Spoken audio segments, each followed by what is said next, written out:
John Fredericks, America's Godzilla of Truth. He's popular and proficient in picking politics with prophetic precision. And now J. Fred's picking sports. Are y'all ready for this? All across the airwaves and streams of the John Fredericks Media Network, John, Jack, and Nate, three guys that are pretty wise when it comes to picking winners. Football, basketball, baseball, soccer, golf, UFC battles, you name it. When the game is on your mind and money's on the line, Godzilla Wins is your guide to picking winners. Before you make that play, hear what J. Fred has to say. Godzilla Wins on the John Fredericks Media Network. Oh yeah, for entertainment purposes only.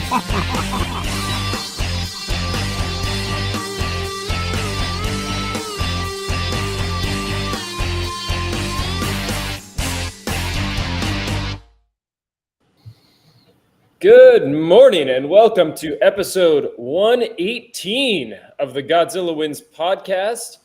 I'm Nate Perry, and I am joined by John Fredericks, the paterfamilias of the Godzilla Wins family, Jack Fredericks, editor extraordinaire and the intellectual leader of the Godzilla Wins movement, and Rogers, prize contributor to Godzilla Wins. Thank you all for being here on the show.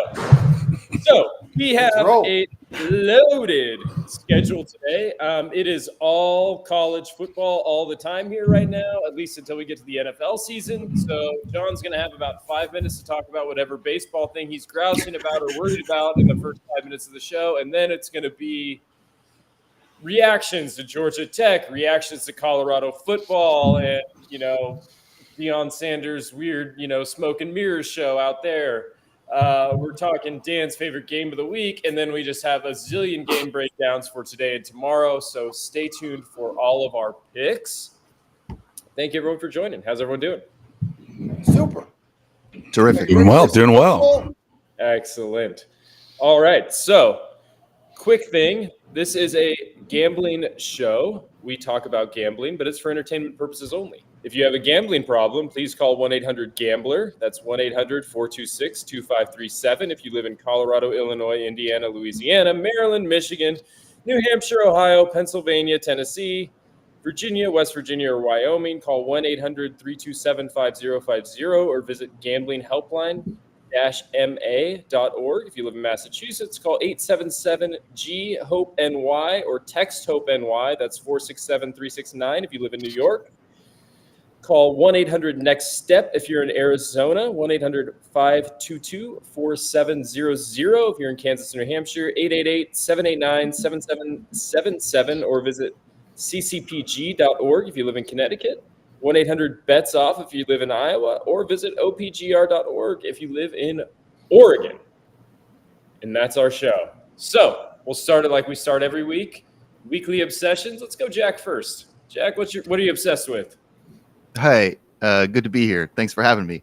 It's kind of fun to be a panelist. So I guess I'll start there and just update people who listen into the show every week. Shout out to Paul Peters. I'm sure he'll be on the chat here soon, as well as Starman, a couple people on Getter. So as you know, I've hosted the show for a very long time, but because of some of the time constraints that have occurred in my life, as well as the fact that right now I am doing the show from the balcony of an apartment complex in Arizona where it's already heating up past 90 degrees. I'm already starting to sweat here at 6 a.m. So that's great. We have decided to switch it around. So Nate will be hosting the show for the foreseeable future going into the football season, and I can be a panelist, which is a little bit of a fun little shakeup for me because hosting the show, it's not easy, Nate. So you'll do great, but it's nice to get a little bit of a break from that. And I won't be around as much, I don't think, as you guys have been used to. So that's just one thing. If you're wondering why Nate started the show and I'm over here as a panelist, we just sort of switched it up. And shout out to Dad for that idea, because really that was his idea, and I think it is a really smart one, one of a couple that he's had in the past 10 years. So the other thing that I would say is for my weekly obsession, I've been watching the U.S. Open, which I know like they're football or whatever, but and so I like to watch Jasmine Paolini. That's like one of my favorite tennis players on the women's side because she's a beast and she's been playing really well. Won a medal at the Olympics, played really well at Wimbledon. I think she was in the finals, actually, if I remember correctly, at Wimbledon, then lost the finals, so finished second. She's currently in the third round. I think she plays either today or tomorrow. Her first round match, she didn't look so good, and then the second round match, she played, I think, Kristen Piskova, who rolled her ankle like 3 points into the match, which, I mean, that happens sometimes, but it was kind of interesting. So she had to withdraw. So now Paolini's on to the third round. So super excited about, I guess, the U.S. Open. I know we're not going to talk a bunch about that. Also, I just had a bunch of ramen last night. Shout out to Tom Popo out here in Tempe. But I've been a bit gassy as of late. So I'm actually glad I'm outside because it's a little bit easier. I've been. So you're a college kid again. Ramen already. Yeah, there you go, boy. Man, ramen it's just stuff going on right there. Yeah, it's pretty good, but I shouldn't have elected for the spiciest of the spicy options. For ramen noodles now. Isn't mom paying you enough? Yeah, no, I mean it's like this was like nice ramen. Yeah, nice ramen. You add some of your own chicken to it.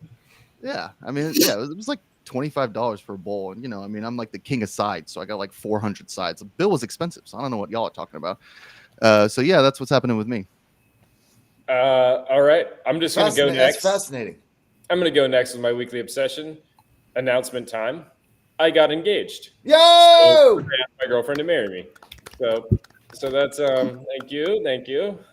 So that's my weekly obsession. That's been my obsession all week, getting ready for it. And then yesterday we finally did it. So how'd you do it? Congratulations! Yeah, did it on the beach. Drove down to the beach. Was it expected, or was she like? Was it a? I think it was expected. We'd been looking at rings and everything, and we had to get this one sized. So she knew the ring was there, but she kind of had an idea when I was just being weird all day. My wife said she didn't expect it, but all of a sudden had a French manicure. When we were walking around in Baltimore, I was like, "Oh, okay. Thanks, sister, for telling me." Oh my God! So your sister spilled the beans. So neither of you guys were concerned that the answer might not be what you expected, right? I mean, it was pretty. We had already gotten. Is she in the room? She's in the bedroom. Where is she? So. Bring her out. Tell her we said best wishes. I will. Yeah. I will. I had no idea when I asked mom. I had no idea. I mean, I was scared to death. She'd say no. I was petrified.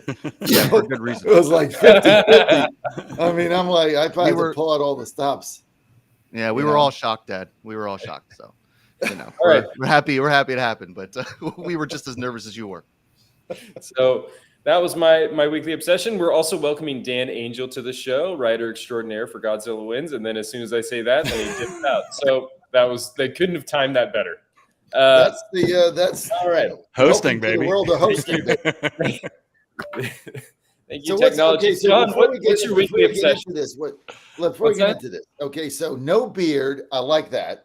Yeah, because I didn't think it looked good in the beard. I didn't think it looked good. But now, what's with this full-grown, like Paul Skeen stash thing you got going? I mean, it's just like it's like I play for the Yankees now. That's all we're doing here. Just I felt like I needed to elevate my facial hair game now that I'm back in the classroom, and we just went mustache. Cool mustache. All right, well, that sounds good. Yeah, Mitch and I and Dan, we shave. We're not opposed to the razor. So I know it's one of many reasons I could never play hockey. Yeah, I mean, I have like 8th grade facial hair. I try, and my wife makes me shave.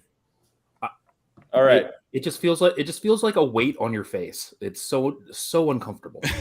And when it's somewhere hot, I agree with you, Dan. I mean, I didn't shave today, obviously, but there's something about getting up early and getting ready for work and shaving, and I mean, you just like you feel ready to go. Come with the fact you don't want that scraggly thing. End up looking like Steve Bannon. Forget it, man. Get a razor, shave that thing. You're good to go. I grew up in the 90210 era. I always wanted the nice, Brandon chops and the sideburns. I could never grow anything like Lauren Green. All right, John, what's your weekly obsession? Well, I mean, listen, I got so many obsessions right now, but this got to be the most fun weekend ever if you're in sports, right? Is you got college football, you got pro football coming next week, you got baseball pennant races all over the place. I mean, if you can't get excited, if you're a sports fan and you can't get excited about Labor Day weekend 2024, basically you're comatose. This is just an exciting weekend.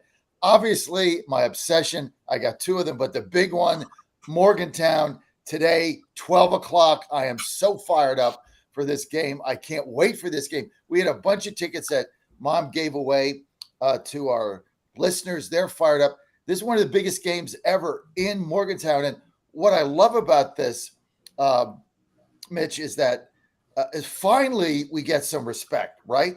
Finally, like ESPN went there and everything.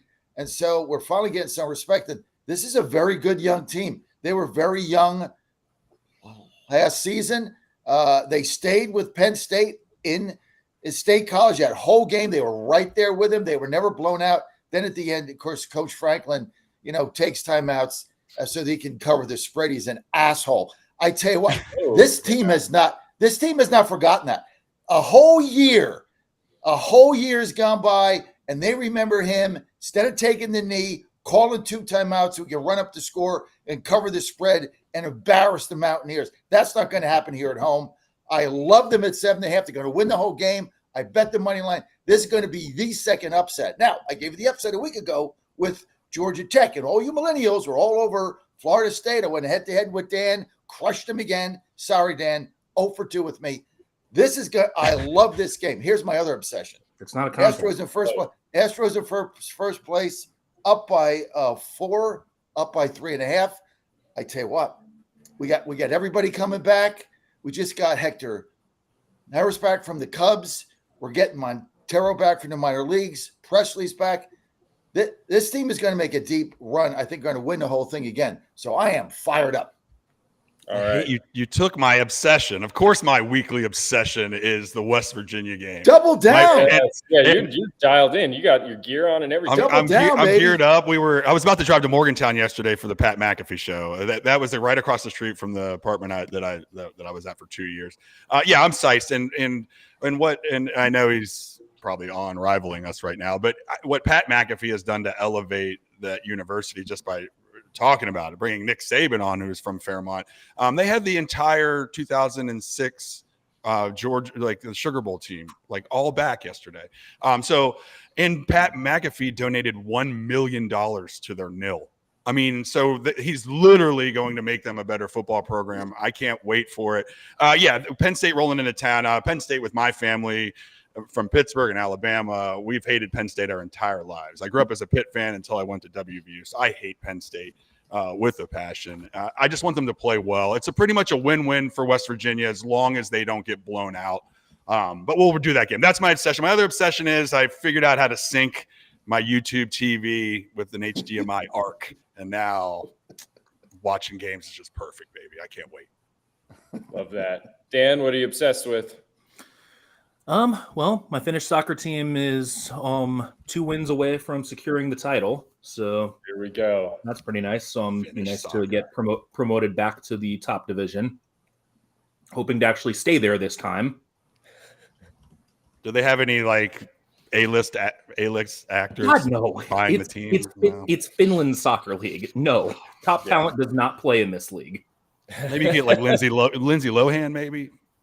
No. We're moving back. We're moving back into the premiere. All right. So that's all of our weekly obsessions. Jack, tell us a little bit about Healthy Cell. What Healthy Cell products are you using this week? Oh my God, I use all the Healthy Cell products. I mean, I can't stop using them. They're so amazing. So the product that I love the most when it comes to Healthy Cell is joint health and mobility, of course, because, I'm getting a little bit older and my whole body's just starting to break down. There's just a lot of stuff going on right now. It's from head to toe. That's really been pretty awful. And so trying different stuff to keep me in shape, just doing a lot of walking, doing a lot of running, not really doing a lot of weightlifting, but having some back issues, having some heel issues. That's a new one. Didn't think your heel could hurt, but apparently it can. And the way I erase some of these issues is with Healthy Cells, joint health and mobility, because it's just one of the best products on the market. I mean, look, ibuprofen, Advil, sure, it can be good for a couple hours, get that inflammation down. But if you are looking for a long-term solution, I mean, I love talking about joint health and mobility because I take this stuff every single day. I'm talking every single day, and it really helps with just some of that joint issues. I've had a lot of tendonitis in the past in both my elbows, my wrists. When I used to weight lift a lot, that was a huge problem, and joint health and mobility helped out a lot with that. I've got a back issue that it helps out with. So, and it keeps me active. I can go swimming and I can, go running. Although running in Arizona right now, if you're doing it outside, not recommended unless it's midnight. But we do it every once in a while, like 9 a.m. or 9 p.m. It's about 98 degrees. So that's about as cool as it gets for running, unless you want to wake up at 4. But really what I need everybody to do is go to healthycell.com, www.healthycell.com. Put in the promo code Godzilla. Now you're going to put in that promo code at checkout. So that's where the promo code will be. It'll be at checkout, and you'll just you click on the box, the joint health and mobility. They send you a bunch of them. Godzilla wins, just Godzilla, not Godzilla wins, just Godzilla. 20% off. That's a great promo code. We've had that 20% off now, Dad, for who knows how long, maybe a year, maybe six to 8 months. Been really terrific. So our listeners can take advantage of an incredible deal just by listening to the show. Go into www.healthycell.com, putting in that promo code Godzilla. And we'll talk about maybe REM sleep here at the end of the show. But I like to start with joint health mobility because that's my favorite Healthy Cell product.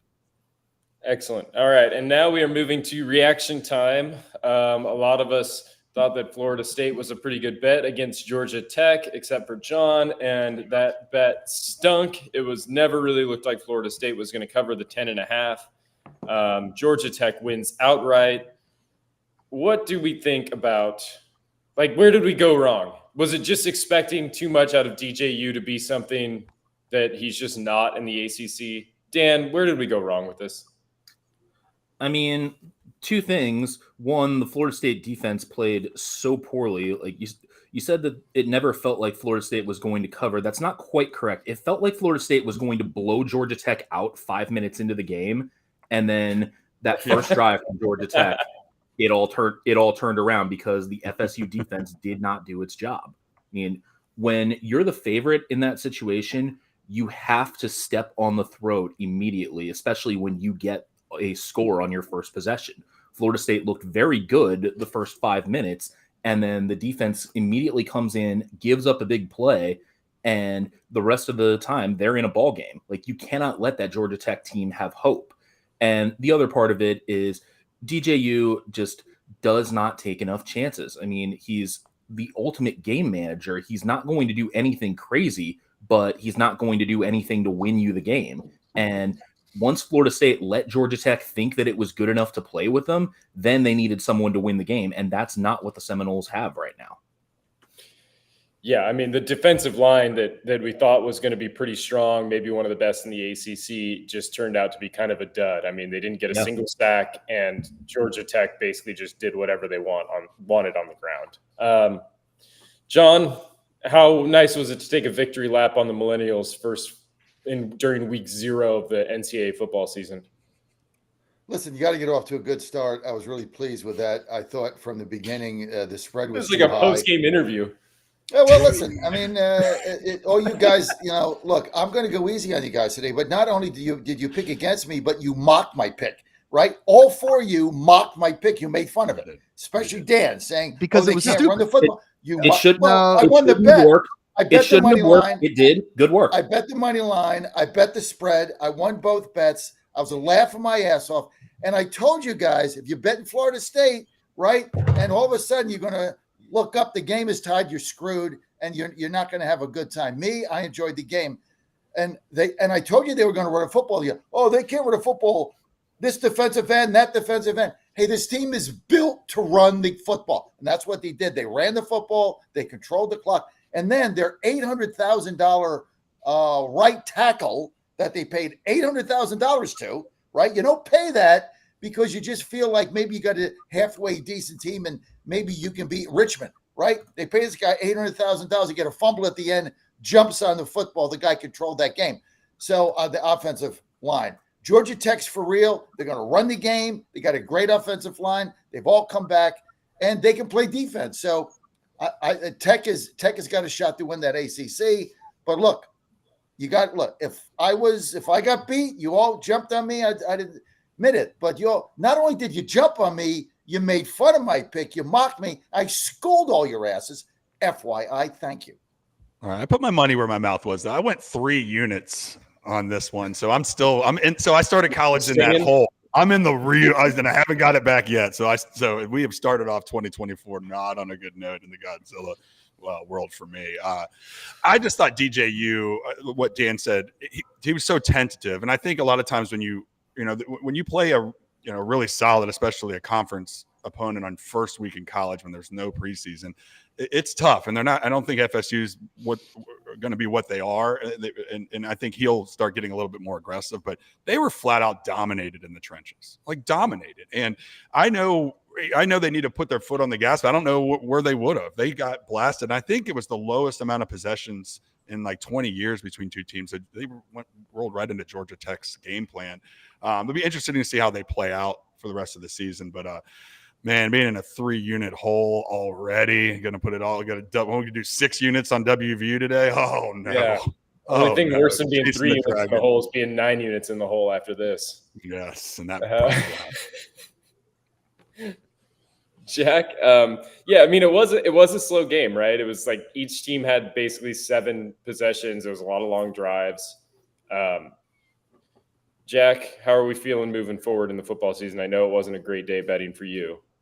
No, I mean, look, I haven't bet a game since the Georgia Tech FSU game. Why? Because I don't have any more money in my account because I was so confident about Florida State. So at some point I need to wire a little bit more cash over there so I can try to get back. But so that wasn't good for me. One thought on Dad bragging about one game is like you're like the guy at the blackjack table who hits on 16. A 5 shows up and you just tell everybody that you're smarter than them. I mean, you start high-fiving all the people that just busted, or a guy who splits kings and gets a pair of 20s. You guys, are insufferable. You guys are insufferable. No, see, that's the thing. Why don't you go to GodzillaWins.com and go to Daily Picks? Why don't you do that now? Everybody listening to me, this is what I got to put up with here, right? Money where your mouth is. Go to GodzillaWins.com. Check the little thing that says Daily Picks. I put my picks up there every day. I pick right against the real-time DraftKings spread. Right? I'm up $7,000 for the season. I'm up $6,000 in the MLB. I'm up in hockey everywhere. You guys can sit there and you can yap. But when you go to dailypicks.com, which is why we put that up there, and I put my picks up every day, I'm up 7,000, 6,000 in Major League Baseball, 1, 2 out of 3 again last night. Just saying, so you guys can say what you want. I'm still the king. And I texted you guys last week about the fantasy draft, and people were watching our show. And one other nugget, I hate to do this to get him his ego even higher. My friend was like, the only one that I follow is John. All you others suck, and you're under 500. Why would I follow you guys? And I just looked at him. I'm like, baby. I'm coming back this year. Yeah, because I'm living my life. You don't know how to gamble. I'm like, shut up. I've read a book. Yeah, right. Yeah, I read 100 pages in a Nate Silver book. I know what's going on. I mean, the one thing, so I lost my password. I forgot my password for the Daily Pick stuff, so I gotta find my password. Get back in. Yeah, I mean, I'll find it. I just I have a lot going on. But as far as the smart one on your phone, and you can't recreate it on the PC. Well, and it's 2 different passwords for 2 different logins for some of the Godzilla One stuff. So and one is more important than the other. So I lost the second one. But as far as the reaction to the game goes, yeah, I mean, the domination in the trenches was not good. But I mean, I say we don't overreact here too much. I mean, the game was in Dublin, which is a little weird, and we talked about that and then immediately dismissed it as not weird. But now I'm backtracking. I'm saying actually that was weird because I lost my bet. So maybe Dublin was a bigger factor than I originally thought it was. I think Florida State will be fine. I mean, the ACC is open enough. We'll see about Clemson and Georgia tonight. I mean, if Georgia dominates Clemson, then I feel pretty confident that Florida State will be able to find their traction and move pretty quickly. And I don't think Georgia State's really that good, but they did play well in Dublin against Florida State. We overvalued how good Florida State was in those trenches and how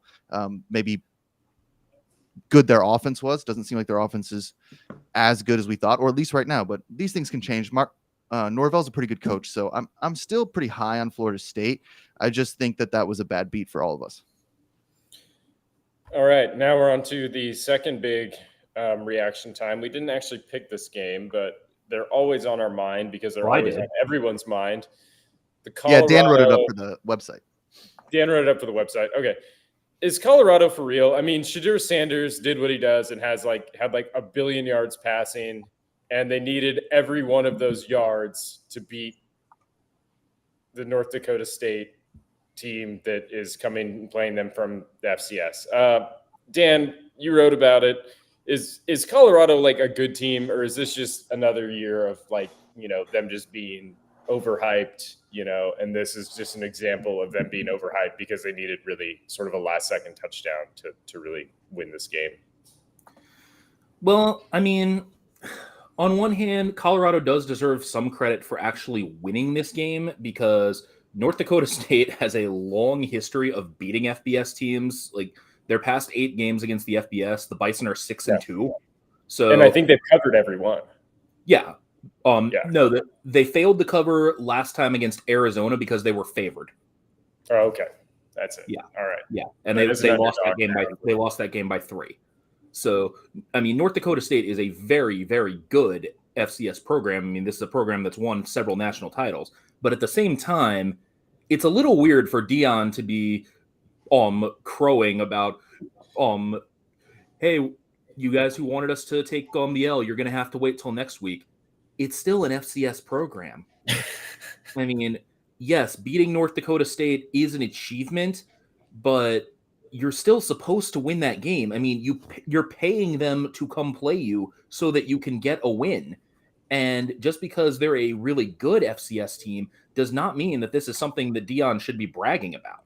No, and think about it. You've just entered the Big 12, and your defense looks exactly like a 10-year ago Big 12 defense. I mean, so you're gonna have to win every game, 55-48, and they're not going to do that. I mean, they might be able to do that, but that's just not it. They're not going to be able to sustain or do anything in the Big 12 conference if they play like they did to start that game. I mean, they're going to run all over the place, like right away. And they have, all these new defensive linemen or whatever from the nil, and they just got blasted on. So yeah, now that, I was kind of a supporter of him at the beginning of last year when everyone kind of piled on. But now that he's a rival, he's in the Big 12 and he's annoying the crap out of me. I just want to see him, and not just because, I just want to see him lose. I mean, to brag that much after beating a FCS school is ridiculous. But I will say, his son is awesome. Is an awesome quarterback. His son is a great player. Travis Hunter is an outstanding player. But honestly, it wouldn't shock me if Dion got the heck out of Boulder at the end of the season, because once those two leave, what does he have? Right. They have no run game and they have no defense, right? Cam Miller goes nuts in that game. He basically does whatever he wants. He goes 18 for 22. And I'm sorry. Goes for over 275 yards, and then he runs for another 80. Yeah, and I'm sorry, but Dion is not a good in-game coach. Like, he can recruit somewhat well because of his name power and all that, because of his brand. But there's a reason that when he was at Jackson State, he lost both Celebration Bowls because he was finally up against a team that had the same kind of talent as what he was putting out on the field and actually had a coach who knew what they were doing. Like, Dion is... In basketball, you call it a roll the balls out type of coach. That's exactly what Dion is. He is not the kind of guy who is going to – he's not Jim Harbaugh by any means. He's not going to win you the game with a adjustment late. He's going to try and out-talent you in the recruiting area, and if he can't, then he's going to get creamed on Saturday. Jack? Yeah, I mean, a couple things. I think as far as us caring about this game or – the Deion Sanders stuff, he's a master framer in the same way that Donald Trump, Barack Obama, Bill Clinton, or Ronald Reagan, some of the best politicians who end up president, they not that Donald Trump's like a great politician, but he's a good framer as far as just framing the narrative before anyone else does. it being able to Getting take ahead of a control of the story. narrative. Yeah, that's Right, what. right. Yeah, that's what Sanders is really good at. He creates the narrative that then we react to. So now we're talking about how Sanders told everyone that this was a big win for them, even though we're questioning the idea that it was. Well, it doesn't matter. He's already framed it that way. So it doesn't matter if we question it. It's already out there. Well, that's how we're thinking. That's how we framed this idea. So that's the thing about Dion is he's really good at framing that narrative. Some of the best coaches are really good at that. Some coaches who are not so good are really good at that. It's some coaches who are really good coaches suck at framing the narrative. I'm not sure like Mike Tomlin is like a frame the narrative guy so much as he is like, Definitely not. he can win on the football field. So it's tough with Dion in that way, but for recruiting purposes, framing the narrative is always great. We're always talking about Dion. All he did was barely beat an FCS team. And like we're on a radio show where a lot of people listen to us and we're talking about, was this a big win? I mean, if it's not for Dion, we're doing is giving Dan some kudos for picking the right side of this game and covering. So I mean, I got the total right too.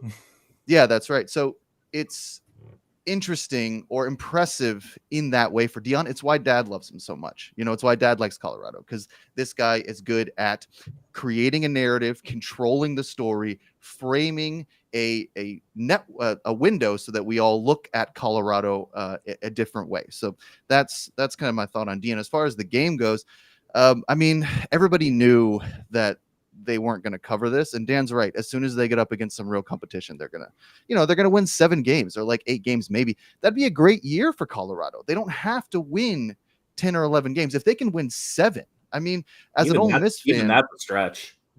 I know, right? I mean, with that schedule, 6 would be, with that schedule, and 6 would be nice. But as an Ole Miss fan, a lot of years when we don't have high expectations, when Lane Kiffin isn't the coach or whatever, like we're happy with 7 wins all the time. Like, oh my God, we're in the SEC, we won 7 games, great.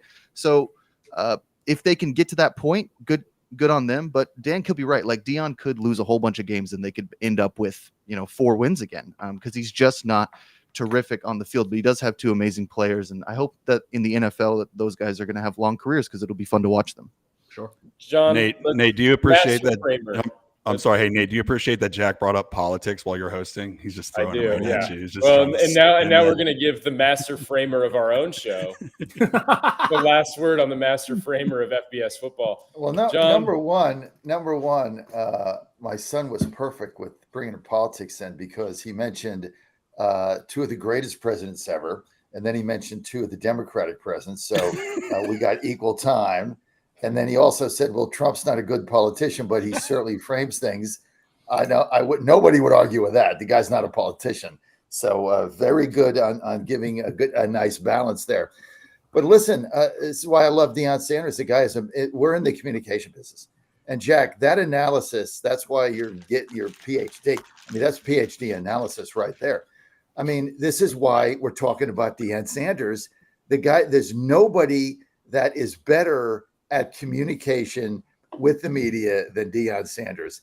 And I mean, just the fact, look, and it doesn't matter if you're a Christian or not. When the guy comes out in the field with this humongous crucifix hanging on his neck, I mean, there's a contingent of people like me right there that just love the guy no matter what he does, because he says, "Hey, I'm for Christ, and I don't care what anybody says." I mean, the thing is this big. I mean, he puts Tomlins to shame, right? But he is a great motivator of people, and you got to root for him. Now, what's happened is it's the opposite, right? The majority of people now are rooting against him. Why they want him to lose? Now he's in the Big 12. This is real football. The Big 12 is a tough conference. It's a gritty conference. And so I think it's going to be a fun season for him. He's got, like Jack said, 2 of the best players probably in college football, but he doesn't really have a team built around them. And this season's going to grind on. So I love watching his team. I love watching him on the sidelines. I love his communication. But as the season grinds on, and I think Dan is going to agree with me, the Big 12 is a huge conference, and you start flying out to these places on Wednesday afternoon, and you just don't have the personnel. I think as the season wears on, the grind is going to get there, and I don't think they're going to have a very good season. Well, it's the same thing as what happened in the Pac-12 last year. Because they're going to be a tough wager as you go forward. Last year, the Pac-12 was loaded. But to what Jack said, which was by the way, son, brilliant analysis. I mean, he framed that game before the game.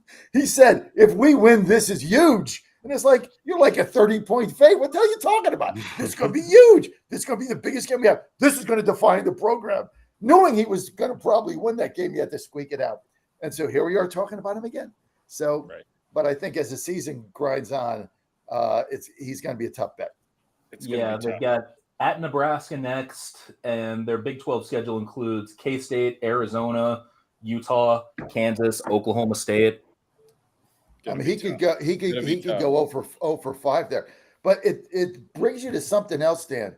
Everybody overlooks Big 12 football now because Oklahoma and Texas went to the SEC. I get that. That's the conference. I don't know. Like, this Big 12 conference. This is you framing the narrative. Nice framing. That's not true. This is Sean framing the narrative about nobody giving West Virginia any respect. The Big 12 is all in on the Colts every season. Yeah, this is it's a very gritty conference. It's got a lot of grit here. Like the Big 12 doesn't have any one team that's projected to finish in the top 5 nationally, but it is a very deep league. I mean, Kansas State, Oklahoma State, Arizona, Utah, Iowa State, all very capable of winning this thing and making a deep run in the playoffs. So yeah, I don't think West Virginia is quite on that tier. I'll get to that when we talk about Penn State. I'm sorry, they have to beat somebody for me to be impressed. Like they won a bowl game last year. 5 hours. We'll talk in 5 hours. We'll talk in 5 hours. Here's about bowls. John, there were you guys are there were 6 teams. There were 6 teams in the Big 12 last year who won 3 conference games or fewer. West Virginia played all of them and beat 5 of them for their 6 conference wins. The other one was Texas Tech. I'm sorry, the Mountaineers have not done enough to impress me. Well, they got a lot of returning starters. They got a lot of returning starters. All right. This isn't like a West Virginia football program show. I like this. All right. ESPN turned to WVU. Tell us your favorite game of the week. Oh boy, I mean that's really tough because there's just so many games on the schedule, and there's daunting. Yeah, I mean. Honestly, my favorite game of the week was that North Dakota State game because I thought there was a chance because North Dakota State is such an FCS blue blood. But I'm going to look at one that I just put up on Godzilla Wins, which is South Dakota State against Oklahoma State. South Dakota State is the 2-time FCS champion, and the Jackrabbits are 29-1 in their past 30 games. And Mike Gundy has a history of allowing lesser teams to hang around with the Cowboys in week 1.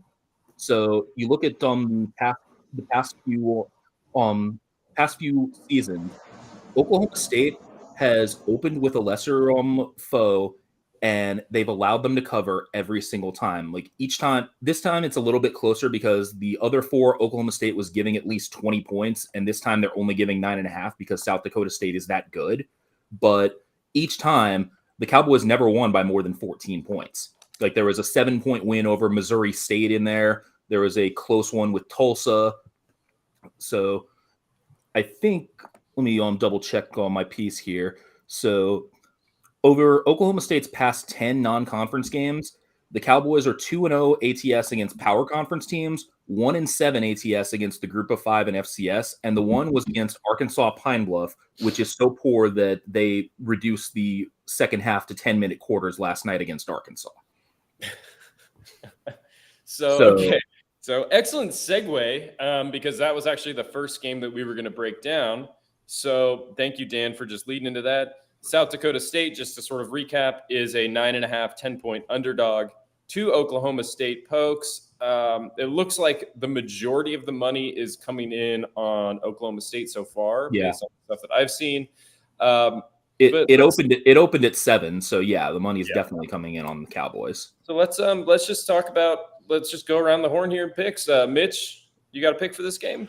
Yeah, I think so Oklahoma State. I mean, they have a lot of hype coming into this year, especially with Texas and Oklahoma being out there. So they're the perennial favorite maybe to win the Big 12. So this is a big game, and I think that they take it in stride. They cover. So I'm going to take Oklahoma State to cover this 9.5 points and get off to a fast start.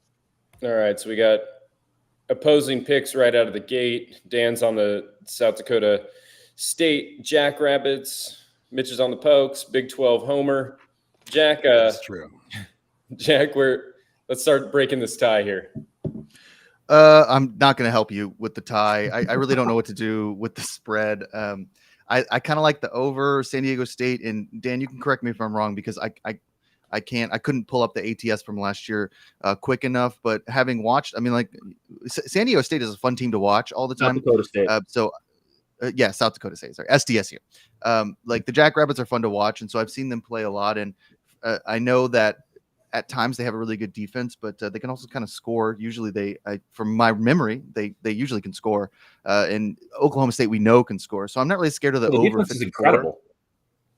The Is defense it? is incredible. Yeah, I mean, like last year in the playoffs, South Dakota State gave up a total of 15 points.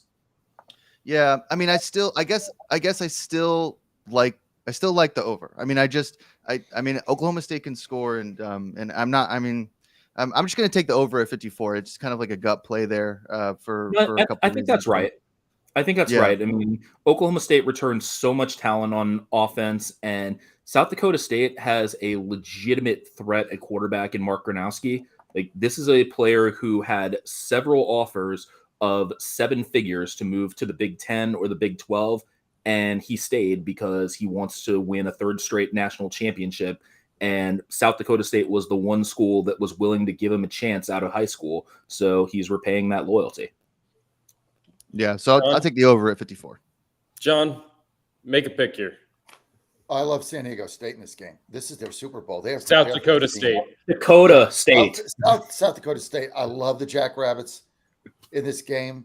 I think they got a shot to win the whole thing. This is their Super Bowl. They've been preparing for this for the entire summer. If you're Oklahoma State, you got a Big 12 schedule coming up. You got a lot of stuff you got to do. If you're San Diego State, I'm sorry, South Dakota State. I keep saying yes to you. If you're the Jackrabbits and you're an FSC program, this is your game. You win this game, dude, you're on the map, right? This is all over ESPN. This is all over the news. This is their game. I think they're going to put everything on the field, on the table here. And we don't. Here's the thing about the Jackrabbits and South Dakota State. We don't know how good they are, right? We know how good Oklahoma State is. We know their deficiencies. They're on TV every week somewhere. So we get Oklahoma State. We know the Cowboys have a great offense. We know all about them. We don't really know how good this South Dakota State is. Let's just call them the Jackrabbits. We don't know how good this team is. And so that's my concern. It's up to 10 now. So all the money's going on the Big 12 team. I get it because they're playing FCS team. But I'm going to take the 10. This is actually, I got 2 best bets today. South Dakota State is one of them. I think they stay in this game. I think they got a shot to win the game. And, you got to remember a lot of these upsets. You got to look back, Appalachian State beating Michigan opening day. I remember that game sometime back. I mean, these teams get hyped for this game, but it's not hype. They have talent and they have weight. If you look at their lines, they have decent weight. It's not like they're going to get blown off the football. I like the Jackrabbits here in 10. All right. Before we get too deep in the weeds on these college football games, I'm just blasting through the schedule, and Jack needs to talk a little bit about krill oil, one of his new supplements of choice. Hey, that's collagen. Stuff, Jack. Collagen. Yeah, collagen, actually, but I love krill oil too. This is Native Path. I want to talk to you a little bit about Native Path. You've all heard my dad raving about how good my stepmom's been looking and feeling since she started taking Native Path collagen powder and krill oil. She takes both. So look, he wouldn't shut up about it. So he started taking it because he needed to get some collagen in there. Now he's feeling amazing. So now I'm trying it. Whole family is on Native Path collagen and krill oil. We love both. I started with the krill oil, high quality omega-3 fatty acids, which really help support healthy inflammation levels for less pain and swelling. Always good. Like we talk about ibuprofen, Advil, Aleve, that stuff is okay. Brings down the inflammation, but we're talking about long-term solutions. This is a long-term, this is a family with a lot of long-term ideas. So we like to talk about long-term solutions. We're not interested in the short term here. It doesn't interest us. We like to talk about the vision. Our vision for our bodies is a little bit more long-term than what Aleve and Advil can do for us.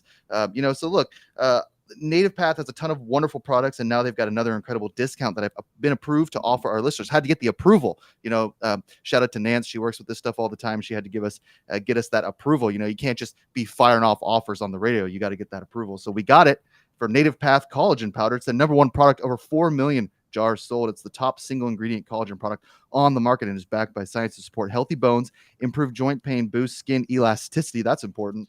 Minimize deep wrinkles, support healthy hair, and more. They're still giving away their awesome frother for free as well. Love the frother. I use it all the time. Makes the coffee kind of airy and stuff. We're not going to talk about the frother today with Jay and Dad. I have any patience for them two talking about how they don't know how to use the most simple of technology. So we're going to cut that segment out forever from the show. Just go ahead and you can get the frother as well. All you got to do, though, is you got to go to getnativepath.com/GodzillaWins. I'm going to spell that out for you. GETNATIVEPATH.com/GodzillaWins. That's the show. GODZILLAWINS. You're going to get 44% off if you just go to that landing page. You don't have to type in a promo code. You just have to go to that landing page. If you're on your phone, you scroll for a minute and the button will pop up. You click that button and you'll get a frother. You'll get free shipping. You'll get 44% off collagen. This stuff is blowing up. Everybody loves Native Path's collagen powder. It's been a big seller on Dad's weekly show as well. So we're glad to be able to offer it here for our listeners at Godzilla Wins. nativepath.com/GodzillaWins, the whole show, GODZILLAWINS. You'll go to that landing page, click that button, and you can get all those great offers, including the frother, which I know you guys will know how to use because you have a little bit more technological literacy than Dad and Jay. And Jay will be on the show here in about 15 minutes. So hate to be poking fun of someone who's maybe just listening on his phone right now, but he can come in and defend himself here in about 15 minutes. So nativepath.com. Hey, look, we love the collagen stuff. It's really, really terrific. So make sure you take advantage of that. If you're a guy and you don't know about collagen powder, just go ask your significant other or one of your female friends. They'll tell you all about the benefits of collagen. It's really important. All right. So Texas starts off their schedule today. First game in their new conference in the SEC, although this is not an SEC game. They come in ranked number 4 in the AP poll. A lot of hype around this Texas team, and they open as a pretty gigantic favorite against Colorado State. They're 34.5-point favorites, somewhere in that neighborhood, somewhere in the neighborhood of 5 touchdowns. The public seems to be kind of leaning towards Colorado State, but some of the bigger money and bets seem to be coming in on the Longhorns to cover. It's a big spread. And it's week 1, and we're at this point sort of, I think, accustomed to big spreads and early season college football games like this. Let's start with Mitch here. Mitch, what do you? Are Longhorns for real? Yeah, I think the Longhorns are going to be for real. Ewers at quarterback. They should cover the spread. I think things that could get in the way is how well their Alabama transfers gel in the first week. They've got real problems this week. But Colorado State finished the season tough. They're bringing back their quarterback. Their defense played really well down the stretch. So I'm not touching any game with a 34.5 spread in real life. But on daily picks, I might put 1 unit plus 34.5. That sounds about right. Yeah, we're going to go backdoor and put 1 unit on old Colorado State just because their defense played well to end the season. Jack, is the backdoor open here? Oh, yeah, I think so. 34.5, that's a lot of points to be laying on a team newly indicted into the SEC, but certainly not a team that I have any love for, and I'm not going to shill for any of these SEC add-ons here. I'm still getting used to the idea of Missouri in the SEC. I will shill for Missouri. I remember when they went to 2 SEC championships back-to-back. So right when they got into the SEC and the East was kind of rough back in the day. Dan remembers those days. The Tigers surprised everybody, but I'm not shilling for Texas. I'm not shilling for Oklahoma. I still hate them. I hate Texas. I always will. So I'm not picking them. I'll just take Colorado State here, plus 34.5. Look, I like Sarkisian, and I think that Texas is going to have a good season. I think that might end up in the college football playoff or whatever. I'm just not sure that he's interested in making some sort of statement where he blows out a team by 40 or 50 points. And I do think that Colorado State has, finished the season fairly tough last year and can at least hang. I made a lot of money last year on Georgia early in the season. They failed to cover a lot of those 40-point spreads. And then they started covering them actually, but early in the season they didn't. And I kind of feel the same way about Texas here. I'm not sure that 30 points is 34.5 is that's too much for me to lay, but Dad might feel differently. He doesn't mind laying. He'll lay 60 points. John, why would you lay 50 with this Texas team? I love Texas here. I know. For a number of reasons. And I'm going to lay the 35 and I'm going to laugh my ass off at the halftime when they've already covered the spread. Do we have to switch our bets now? But before I do this, somebody mentioned backdoor. Who was it that said that? Backdoor? Somebody covered in the backdoor. All of us. Okay. Okay. Of course, Aerosmith. the ultimate backdoor cover last season, Penn State with Joe Franklin. Okay. The second best backdoor ever. We've litigated this for over a year. Here's the second best backdoor ever. All right. He's not running for Pennsylvania senator or anything. Screw Coach Franklin. I hate him too. Let's go, John. Here's the second we're done with Coach Franklin. Yeah, it's been a year, John. Save it for the Penn State segment. Yeah, save it for the Penn State. Dan, talk reason to these people and give us some real stats here. Last night. Okay. Is your name Dan? You bet the Duke. Dad, you've been no. Dad, you've been cut off. You've been cut off. But I'm going to give you. Anyway, I wish I could mute your mic. Texas pick. You can't cut me off. We cut you off. Texas. You just cut me off and put me in timeout. You like Texas. It's like CNN. The hell kind of show is this? You put me in timeout again. Oh yeah, CNN was always doing that to you. They're always cutting you off. Yeah, for good reason too. They always cut me off, and he would actually take me off the screen. At least you guys are not taking me off the screen. We would if we could. Yeah, we if don't I have had that access. power. is it time for me to speak now? It's time for Dan. No, I got to give you. I got to give you my your back hand. door.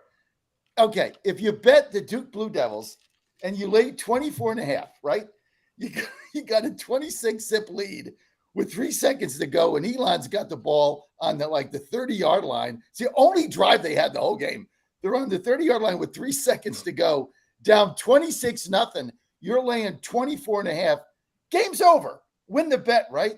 Guy calls a timeout, kicks a field goal. His score is 26-3, and they cover. So that's the second best backdoor play ever was Elon. I love Texas in this game. I'm going to lay the 35. There is a tremendous amount of pressure on Sarkisian coming right out of the butt.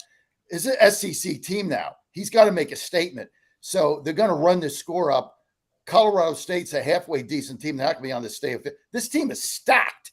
And I see them running up the score at home just because it's their first SEC game. If they were still in the Big 12, I'd probably either lay off the game or maybe take a shot they don't cover. I just think Texas is going to run this score up. They got to make a statement. They got to do it now. They got to get into the SEC. They don't want the narrative tomorrow to be, Texas just gets by Colorado State. Maybe they're not an SEC team. Maybe they're not as good as anybody thought. They're not going to want that to happen. That's why I love Texas minus the 35. Dan, why is John wrong? I think that's exactly what Texas will want to happen because I think Texas is a lot more focused on going to Ann Arbor in week 2 than it is about making a statement in week 1 against Colorado State. Beating Colorado State by 45 isn't going to impress anyone. Beating Michigan at Michigan Stadium, that's going to turn some heads. And I think the blueprint is last season when Texas was going to Alabama in week 2, they did not cover that season opener against Rice. And the Longhorns were clearly far more focused on the Tide as they should have been.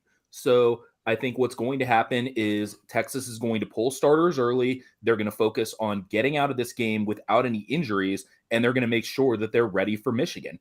Also, Jack, I think you hype Missouri just to annoy me. No, I like Missouri. They're an SEC team. but I think that's part of it. No. I have a special. It's fun annoying you. That's what they don't belong in the SEC. I'm sorry. They don't belong in the SEC. I think they do. I like them. They are so southeast. What do you mean? Look, all right. Look, I'll say this about Missouri, then we'll move on. And Nate was here for me. Just the state of Missouri. I was driving to New Orleans many years ago when I moved there. and my car broke down in Liberty, Missouri, small town. Shout out. Wonderful. I had to buy. I know where it is. Yeah, I had to buy a new car in Liberty. I was there for like two or 3 days with Nate, and we had like the greatest time. We were both like, we should move here. This is an amazing place. So shout out to Liberty, Missouri. My heart's always there for some reason. And so I say shout out to the Tigers. They belong in the SEC. I won't get off that hill. They belong in the Big 12 with Kansas and Iowa State. I'm sorry. I agree. Hey, Jack, are you drinking out of an Astros cup? Yeah. Did I see? I am. Let me just Jack, see that. why'd you do that? See if you got the right one. Oh no. You got the We Astros gotta move cup on. there? I don't want Wait, to talk about the coffee cups. Nice cup. Nice. Nate, cup. let me move on. No. Okay. Let's mean, talk. We're just going to stop teasing it, and we're just going to let you guys have your thing, and then we're never going to talk about it again. Number 8 ranked Penn State is coming into Morgantown to play the West Virginia Mountaineers, in case anybody hasn't been listening to this show at all for the last 55 minutes and missed it somehow. 55 minutes. Try 50 weeks. Yeah, 50 weeks. We've been thinking about this game for 52 weeks. John You brings up guys didn't get your costumes? What is going on? Okay. like John brings up James Franklin so often that you'd think Kamala Harris picked him as her running mate. Might have been smart. Pennsylvania's a big state.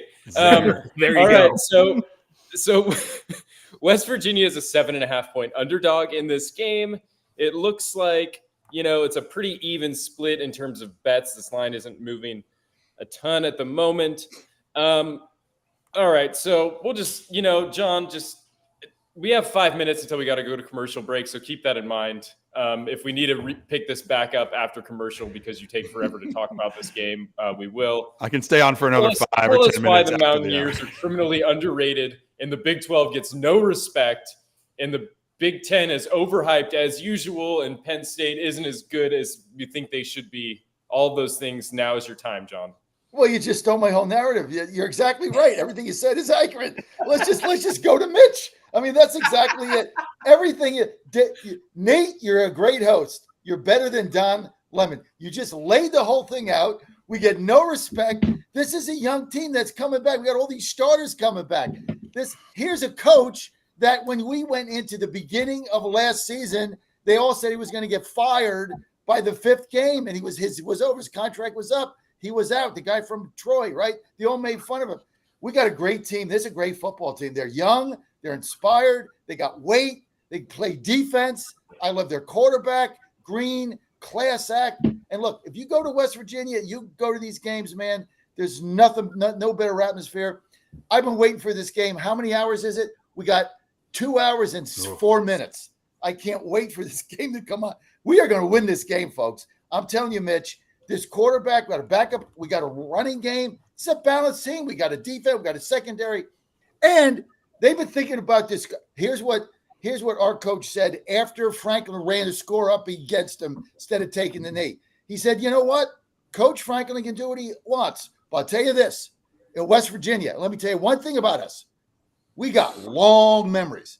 They've been thinking about this for an entire freaking year. And when they get in to Morgantown today, they're going to see a football team that is very inspired. West Virginia is going to win this whole game. Yeah, I think tell us why you may financially never recover from West Virginia. Yeah, I might not. Yeah, exactly. Yeah. If the fastest 3 minutes you'll ever hear. No, I think it's getting around away from all the bias and everything. I think it's just a great matchup. Penn State has a tremendous defense, a really good pass rush. Garrett Green and C.J. Donaldson and the running game should be able to kind of negate that. West Virginia shouldn't have any problems scoring against Penn State. But Penn State's offense with those receivers, they're big, aggressive. They're going to be able to put up points as well. The West Virginia's secondary they feel a lot better about it than they did 5 months ago because they had 2 transfers come in, and we're going to see how they gel. But they're going to try to exploit. They're going to try to exploit West Virginia's secondary. I think this is going to be a high-scoring game. West Virginia definitely has a legit shot. That home field advantage is going to be a big deal. But this is Penn State. I mean, my God. I mean, they roll up to Ohio State. They go to Michigan. They're not worried about West Virginia's crowd per se, but they should not belittle it. And they should treat this game like they're playing one of their Big Ten foes, because that's the kind of rivalry or kind of excitement it is, because it's regional. And you're right, John. Neil Brown said all the right things. Hey, they had their backups in. They were just trying to get them work. No big deal. But inside them covering the spread, and I lost a ton of money on that. So I'm bitter Me too. And so Still pissed me off. So bulletin board material there. And then also, and then Pat McAfee's giving them bulletin board material on Penn State now because we got all the national attention all week. So a lot of hype, and I'm excited. And it's a win-win for West Virginia. If they don't get blown out, it's a win-win. And because it doesn't do anything to hurt their chances if they try to make a run. But Penn State, if they lose, that's gonna be tough for them to recover and make the playoffs. All right.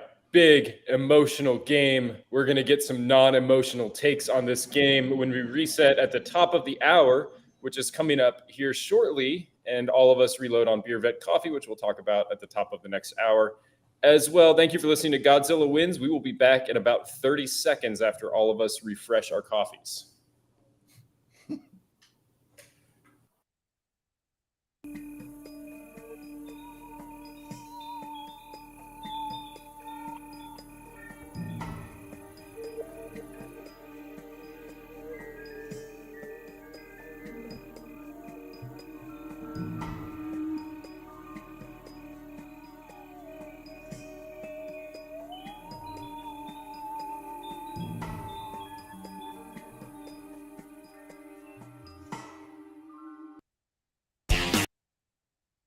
Listening to Godzilla Wins on the John Fredericks Media Network.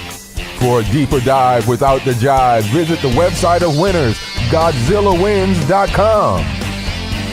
Let's get back to the show with the guys in the know, John, Jack, and Nate.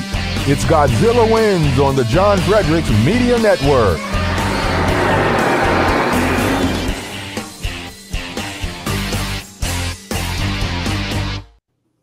All right, we are back for hour 2 of the Godzilla Wins Picks show. We are still litigating the West Virginia Penn State game, crossing over into the second hour.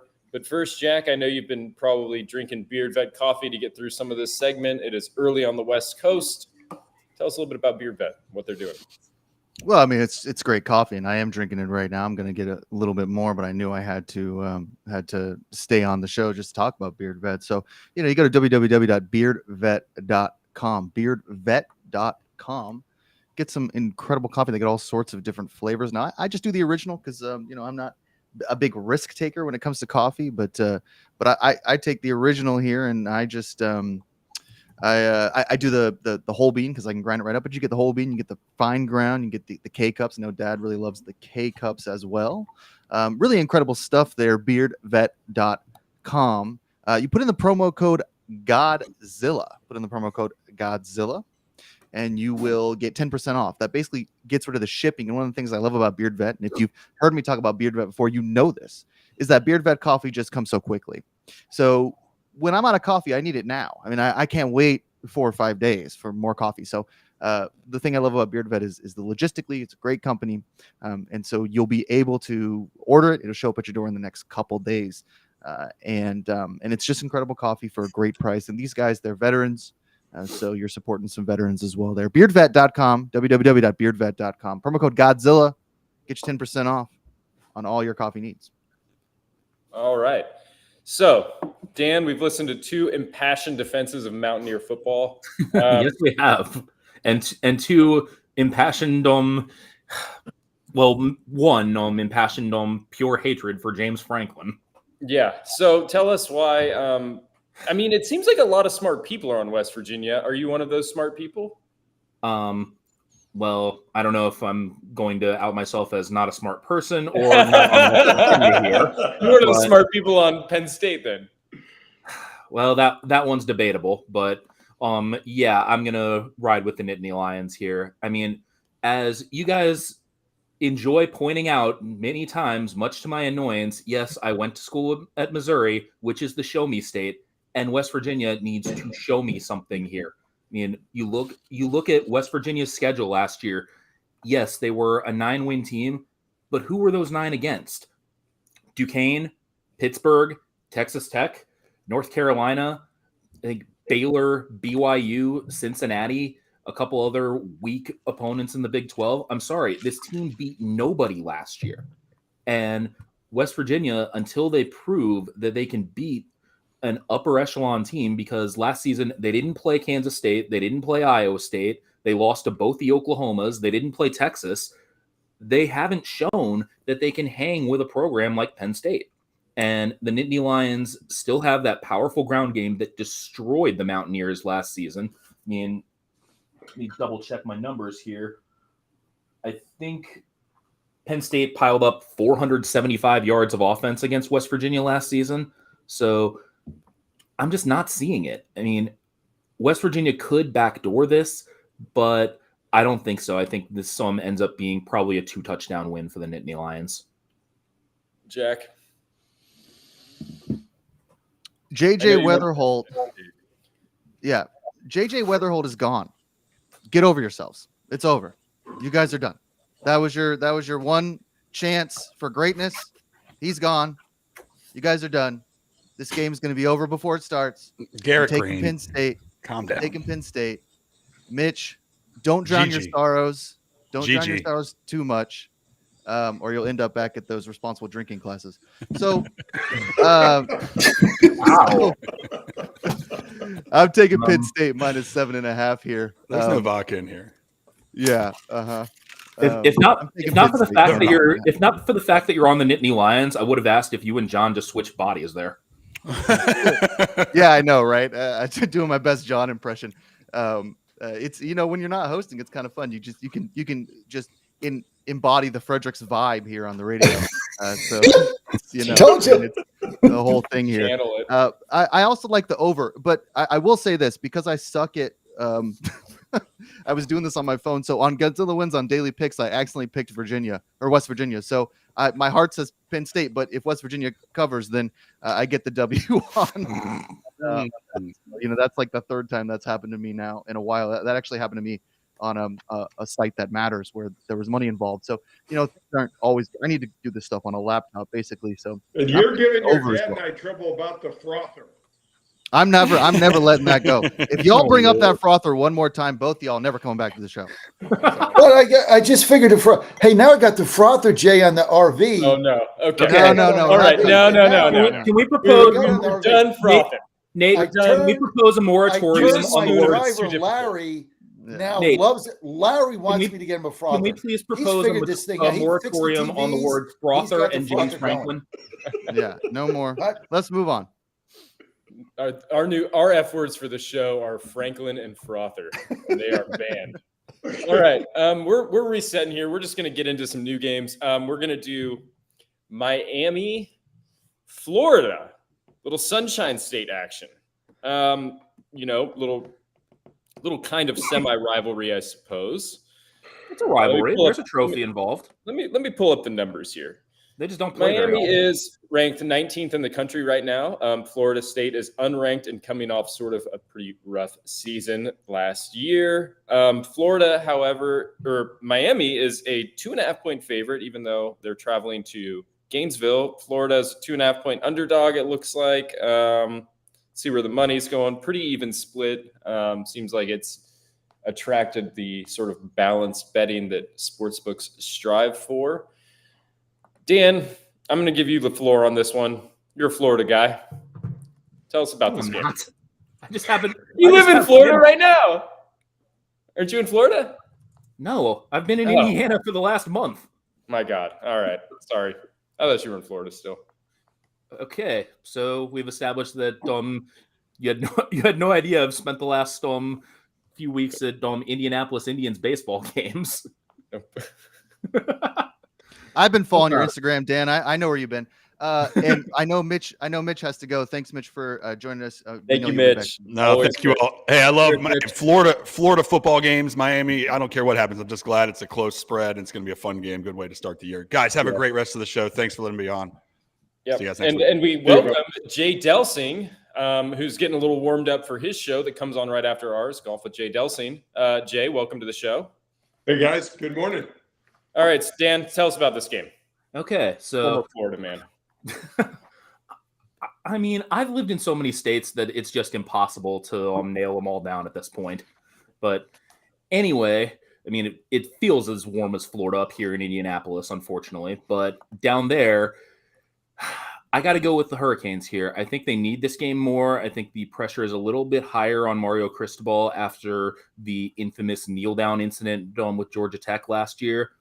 And I think that the Hurricanes have the better quarterback and the quarterback who's willing to be more aggressive. I think Graham Mertz is kind of a graduate of the DJ Uiagalelei school of not taking too many chances. He's not going to do anything to hurt you. He only threw 3 interceptions last year, but he's not going to do anything to win the game either.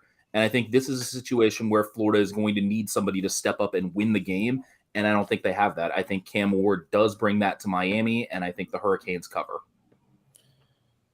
John, how are you feeling about this Florida-Miami game? Miami's a better football team, so you really have to decide here. Are you going to go with the Gainesville Swamp hype, whatever?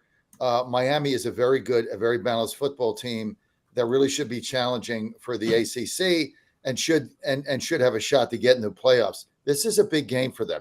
If they go to Florida and they get beat, you know how those Miami Hurricane fans are. They're all going to be pissed. All the narrative is going to start immediately. How they're right. It's just all going to start immediately, and we've all seen this. I mean, they have a very volatile fan base there. They spent a lot of money. They've dumped millions of dollars into their NIL. They expect to put a winning team on the field, and those big donors down there are brutal. And so I think there's a lot of pressure on Miami to go in and win this game. They have a better balanced team than Florida, so I'm going to go with the better team. I'm going to lay the 2.5 on the road with Miami.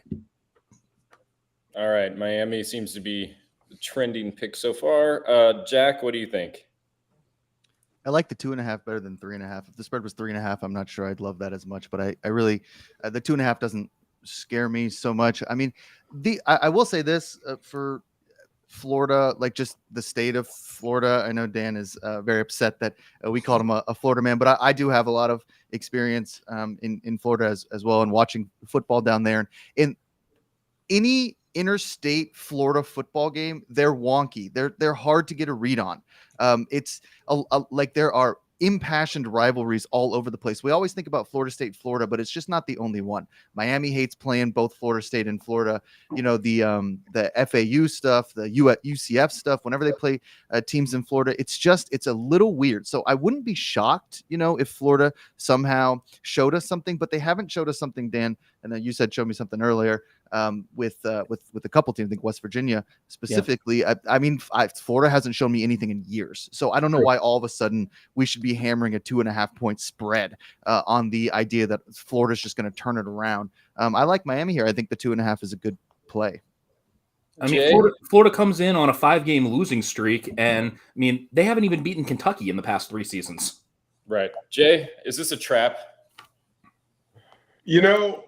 Anytime I agree with what everybody's saying, and I'm gonna probably lay the 2.5 as well. Anytime 2 Florida teams get together, there's a lot on the line. These guys know one another. These kids have played against one another for a long time. The only thing that concerns me a little bit is the swamp and the amount of emotion that's involved in college football. It will be nuts. So, when you're talking about a 2.5 point spread, it's a damn coin toss anyway. But I'm going to put my money on Miami. Speaking of the swamp in a more literal sense here, it's going to be a gross game weather-wise. Storms in the forecast, 90 degrees plus the humidity. The under looks good. Interesting. I will say I've listened to you guys, and as the host, it's not like, as much my sort of burden to provide picks for every game. It's more to facilitate you all picking games. But I've been thinking about this game a decent amount. And it feels, I mean, John gives me a hard time for this, that sometimes, when it looks like a trap, feels like a trap, sometimes it is a trap. I mean, you can't have 2 programs that are going in totally different directions. Like, I mean, Florida's been bad for multiple seasons. Miami's been a team on the rise. They're nationally ranked now. They've had top 10 transfer portals the last couple of seasons. I don't know. I mean, it just feels like I want to take Florida plus the points here. just because it just doesn't make any damn sense to me. It feels trappy. On a narrative level. It I does agree feel with like that. It feels trappy. So that's sort of where my head is at. Is if I was betting this game, I think I'd be leaning towards Florida just because it just seems too good to be true to be getting Miami at less than a field goal favorite. All right. So thinking about gambling, thinking about traps. Tell us what isn't a trap, John, is Rosie's Gaming. Rosie's Gaming Emporium, not a trap. That's a sure thing. Well, I was there at Colonial Towns last week. If you got a chance next week to go there or today, they got, the Virginia Derby is next week. I've never missed one of those. That is going to be a lot of fun. Go to colonialdowns.com. There's still tickets available, but you can get in. It's going to be packed. But racing there Thursday, Friday, and Saturday at Colonial Downs in Virginia. It's just in New Kent. It's one of the greatest experiences you're ever going to have. I love going there. Ann and I had so much fun last week, hoping to get back there for the finals this week coming up if things work out in our schedule. But it's just so much fun. Go to colonialdowns.com. And don't forget, racing there today, post time 1:45, and then Thursday, Friday, and Saturday of next week. That's it. That's going to be end of Colonial Downs for the season. So you got one more chance to go there. The Virginia Derby, the big race, $1 million. That's going to be on Saturday. So you want to get your tickets now so you can get in and don't get shut out. You don't want to get shut out. And hopefully we're going to be there next week in our suite as well. So it is just so much fun. Just go to colonialdowns.com, colonialdowns.com. And it's been a little tough for me to get there this season with everything going on. But next year, you can bet you were going to be there next summer. They got expanded dates. And also, if you want to go to Rosie's, you're going to get the biggest payouts and the biggest jackpots. That's just the bottom line. You're going to win money, have fun. It's one of the greatest experiences ever. I'm not a slot machine guy at the casinos, but when I'm at Rosie's, the only games that I play just because of the atmosphere, because the jackpots are bigger, the payouts are bigger. Why?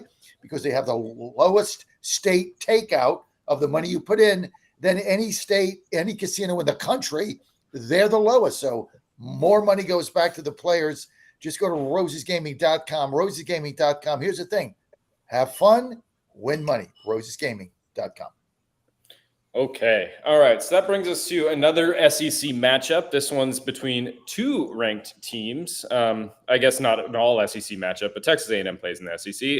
Number 20th ranked Texas A&M Aggies are hosting the number 7 Notre Dame Fighting Irish. This fits into one of my sort of informal systems, which is Texas A&M is a minus 3-point favorite as the lower ranked team in the AP poll. Which would mean that I would love to take Texas A&M here if I were betting on the game. Jay, I'm going to give you the floor to lead this one off. Who do you like in this A&M Notre Dame game? I always wonder about Notre Dame when they in the preseason polls. I feel like they come out overhyped all the time, and Notre Dame is a small school, especially when you compare it to some of these other big schools like University of Texas. I'm not sure how big A&M is, but I know it's way bigger. A&M's massive. Yeah, A&M's got to be way bigger than Notre Dame's such a small little school. But you know what? This maybe it's because I grew up Catholic and I got crap kicked out of me with guilt and all this other stuff when I was a kid from the Catholicism part. But Notre Dame has a way of getting it done. And every time I see, Nate, to your point, a lower ranked team giving points, I'm always like, I'm taking the points. I'm taking the points. So I'm gonna take the points with Notre Dame. Here's the one thing, guys, when I bet football, the NFL, for whatever reason, for me, is easier at the beginning of the year than the college football. Sometimes I feel like you're talking about the Penn State and the West Virginia game, and there's, it's easy to overlook West Virginia. So I liked West Virginia in that game. When it comes to the college kids, you have to remember there's 18-year-old kids. They're not professionals, and so I'm always a little tentative when we come out of the chute for college football, even though I'm excited as hell to get it going. Jack, who do you like in this game? I know you're no fan of the Aggies generally.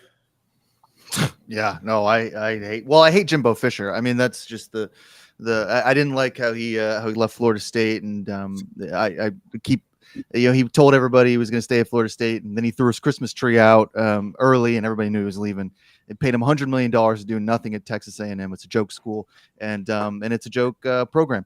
The thing that I will say about a game like this, and we hit this last year with BYU. Like we talked about this. I think it was BYU. I'm almost positive that they were a higher ranked team that was an underdog, and we just were like, well, that's you always take that or the whatever the trap. Now I'm getting confused, but whatever the trap, we hit that on that game because of that. So my hatred for Texas A&M might be fueling this a little bit, but I will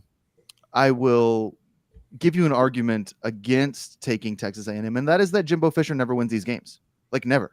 Not anymore. Not since Jameis Winston. Well, I mean, he now doesn't. there's no more not coaching, so He's out. Oh, right. Yeah. they fired him last year. That's right. I hate him so much that he's clouded my judgment, and I never think of anything else other than Jimbo Fisher with Texas A&M. I totally forgot they fired him. You know what? Not great move. Glad they fired him. You got to get out from under one of the worst coaches I've ever seen in the history of college football. Awful the way he left Florida State. Can't get over the Christmas tree. Hated him at Texas A&M. Hated his stupid $100 million contract. So I'm taking Texas A&M because they finally did something right. I was going to take Notre Dame. Then you guys reminded me that Jimbo Fisher's no longer there. So I'm going with the Aggies here. They're turning a new leaf. This is going to be a good season for them. Now they've gotten finally away from who I consider to be one of the worst people in college football in the history of college football. And I'm glad that I got to see him lose to Ole Miss at Ole Miss. It was one of the greatest moments of my life. And I will hold on to that forever. So no more Jimbo Fisher for me. Good job, Texas A&M. Go Aggies. All right. So to reiterate, my system that's fairly informal is whenever there is a team that is lower ranked or unranked playing a ranked team or higher ranked team, I will generally lay the points with the unranked or lower ranked team. Because if it feels too good to be true, it usually is. And this game fits that system with 20th ranked A&M laying 3 against higher ranked Notre Dame. Dan Angel, tell me why my system is stupid. No, I think you're right here. Yeah, all right. Yeah. So,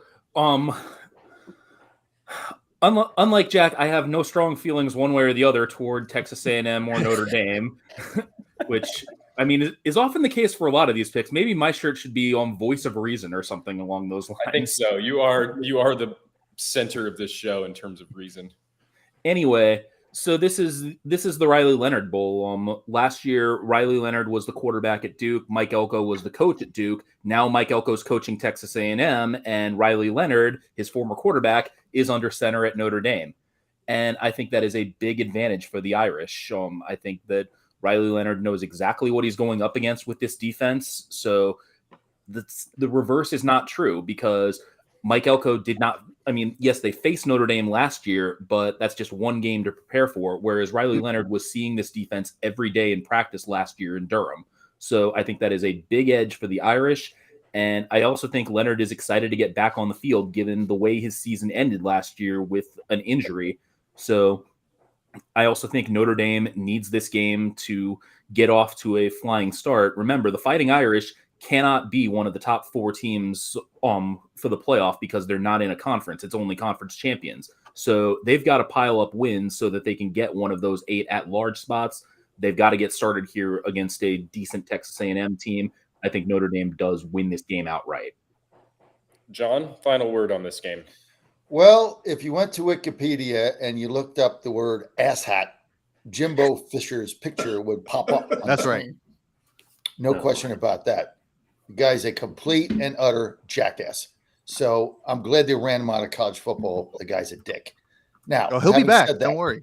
Yeah, he'll find it. Having said that, you're telling me that I can take Notre Dame in an opening game as the 7th ranked team against a team with a brand new coach, all kinds of issues they had there. And I'm going to get what is it? 3.5. I'm going to get 3.5. So I'm going to get a field goal with Notre Dame. Their first game has no conference. This is like a man without a country. They have nowhere to go but win games in order to get in these playoffs. And I'm going to get a field goal.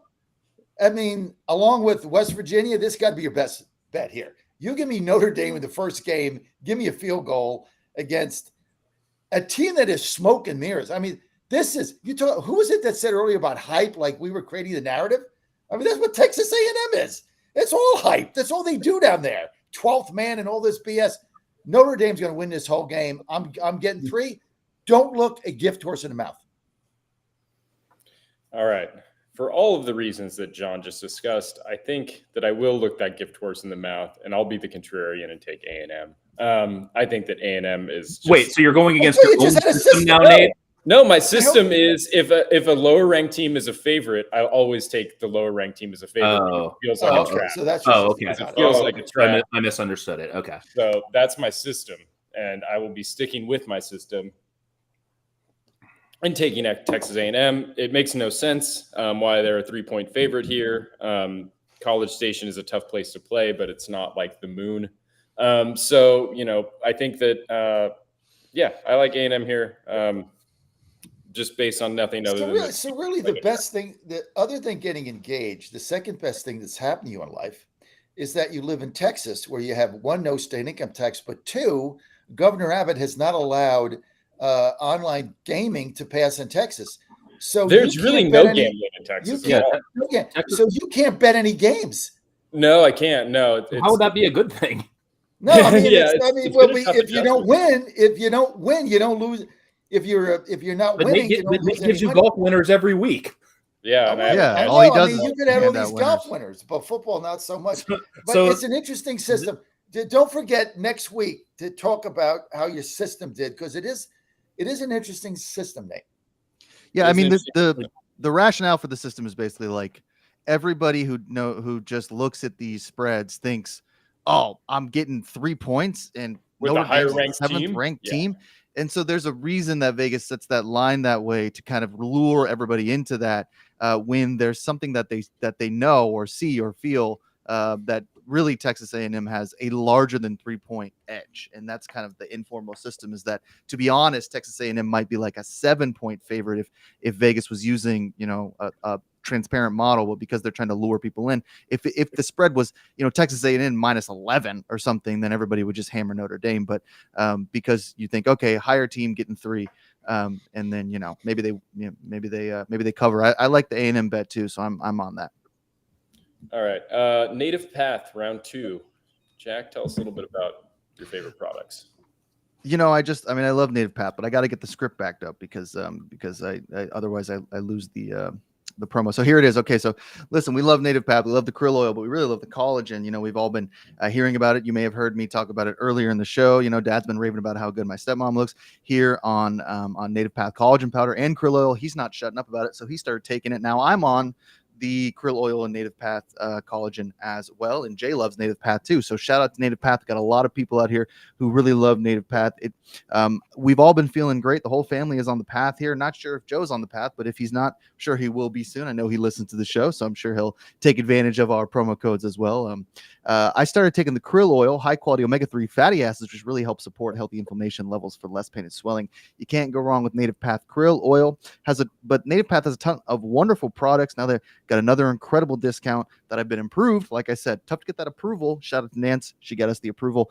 So now we can give out our Native Path collagen powder. This is the #1 product, over 4 million jars sold.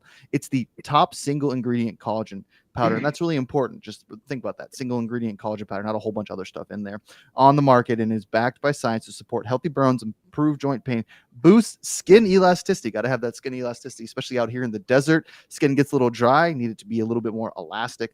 Minimize deep wrinkles. Got a lot of those too out here in the desert. So another reason I'm on the collagen. Support healthy hair and more. Don't have any hair, so not worried about that one. They're still giving away their awesome frother for free with his special offer there. And it's now available on the website. I'm going to spell out the website for you because we got 44% off today, plus the frother, plus free shipping. That's like basically giving it away. I'm not even sure how this is legal. I mean, I don't, maybe it's illegal in some states, but if we were in a system that, I mean, it's just crazy, how much they're giving away. So you got to getnativepath.com, GETNATIVEPATH, GETNITVEPATH, getnativepath.com / or / Godzilla Wins Just Like the Show. GODZILLAWINS. Godzilla Wins Just Like the Show there. It's going to take you to a specific landing page. So you don't have to like go put in a promo code and go to put it in your cart. You just click on the link. It'll pop up as you start to scroll on your phone or on the computer. You'll see it. It'll say like, take advantage of the offer. You click on that. It'll go straight to a landing page where you can, where it'll have all the discounts in there, including the free shipping, including the frother. So we want to get that collagen powder to you because it is really important. GetNativePath.com /Godzilla Wins. Go ahead and get it now. See if you can't improve some of those things that I just listed: the skin elasticity, the wrinkles. You'll feel better. So go ahead and do that. How long have you been taking it, Jack? Since I moved here, so about 3-4 weeks. You look Looking good. I can radiant. tell. You can always tell the difference when you start taking it after a month. Took me about a month.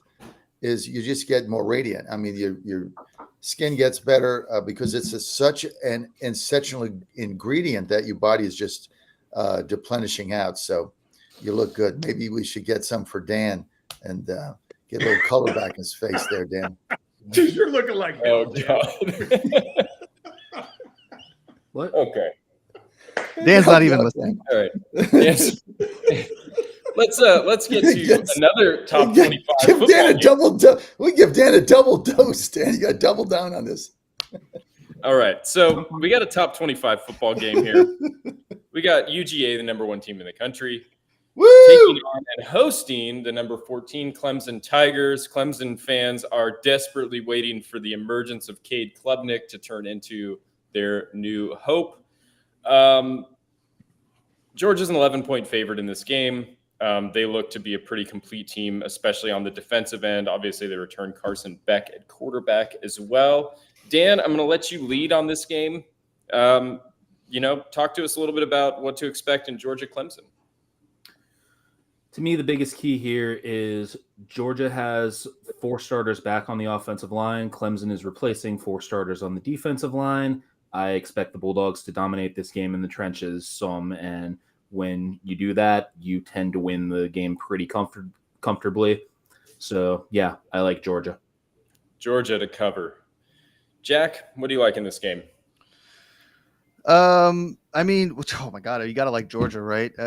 11.5. When I saw the spread earlier in the week, I thought it was like 14. I could be wrong. Maybe it's always been 11.5, but I feel like this has been hammered down a little bit. I guess with the Clemson Georgia angle that I'm kind of interested in is like it's been bet down. 13.5 was kind of yeah. Okay, I thought it was closer to 14. Now it's closer to 11.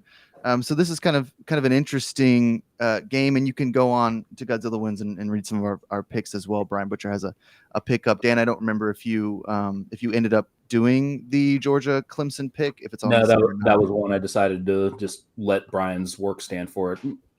Yeah, sure.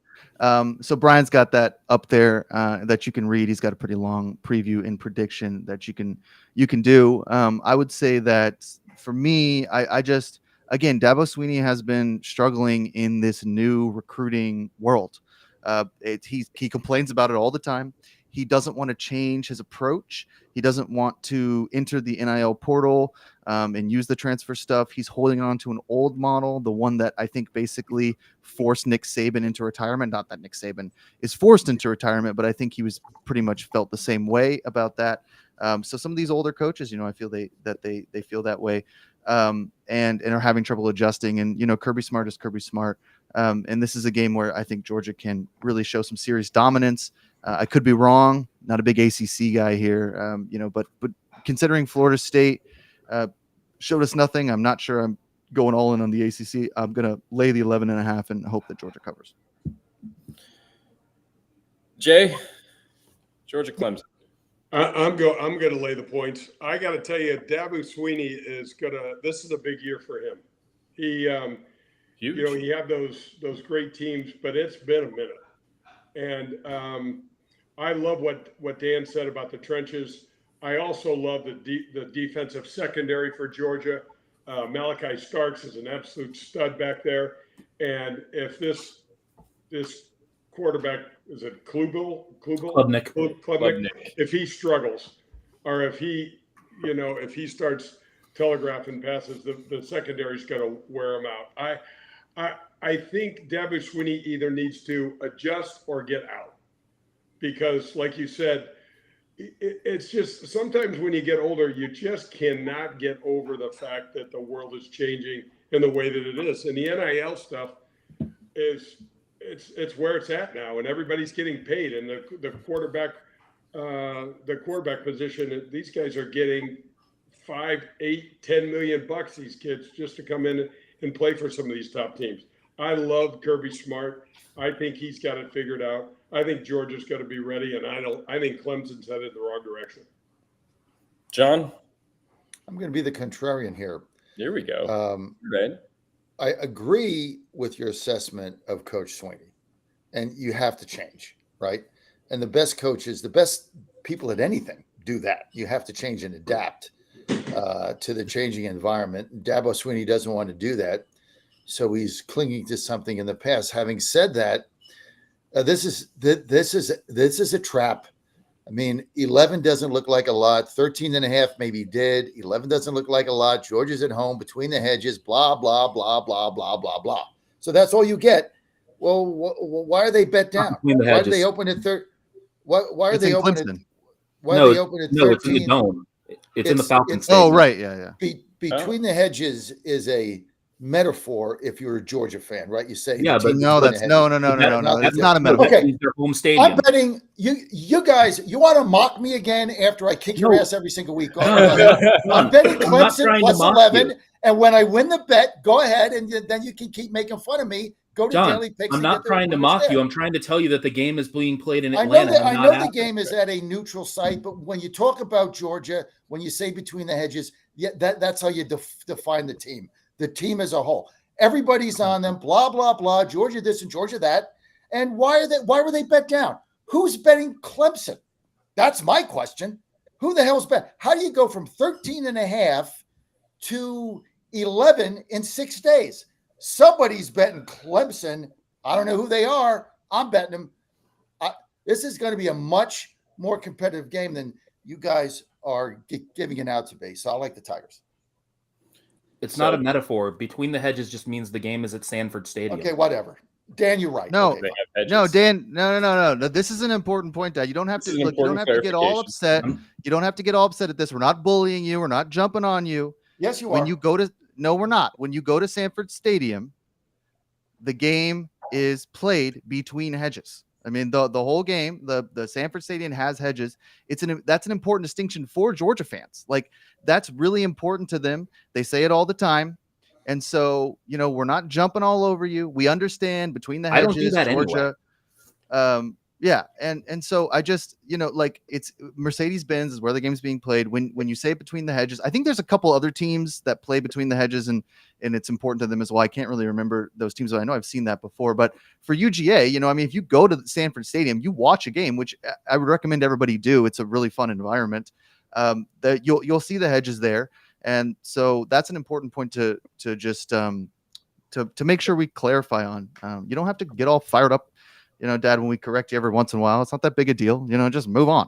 Like, we're on the radio here. We're all having fun. Don't get upset. We're just telling you between the hedges. I'm just trying to be helpful. I'm just going to get out my frother. I'm just going to get out my frother. Yeah, just go froth for the next 15 or 20 Let's go minutes. froth, Jay. Hey, Jay, you want to go froth? All right. Let's Okay. go frothing.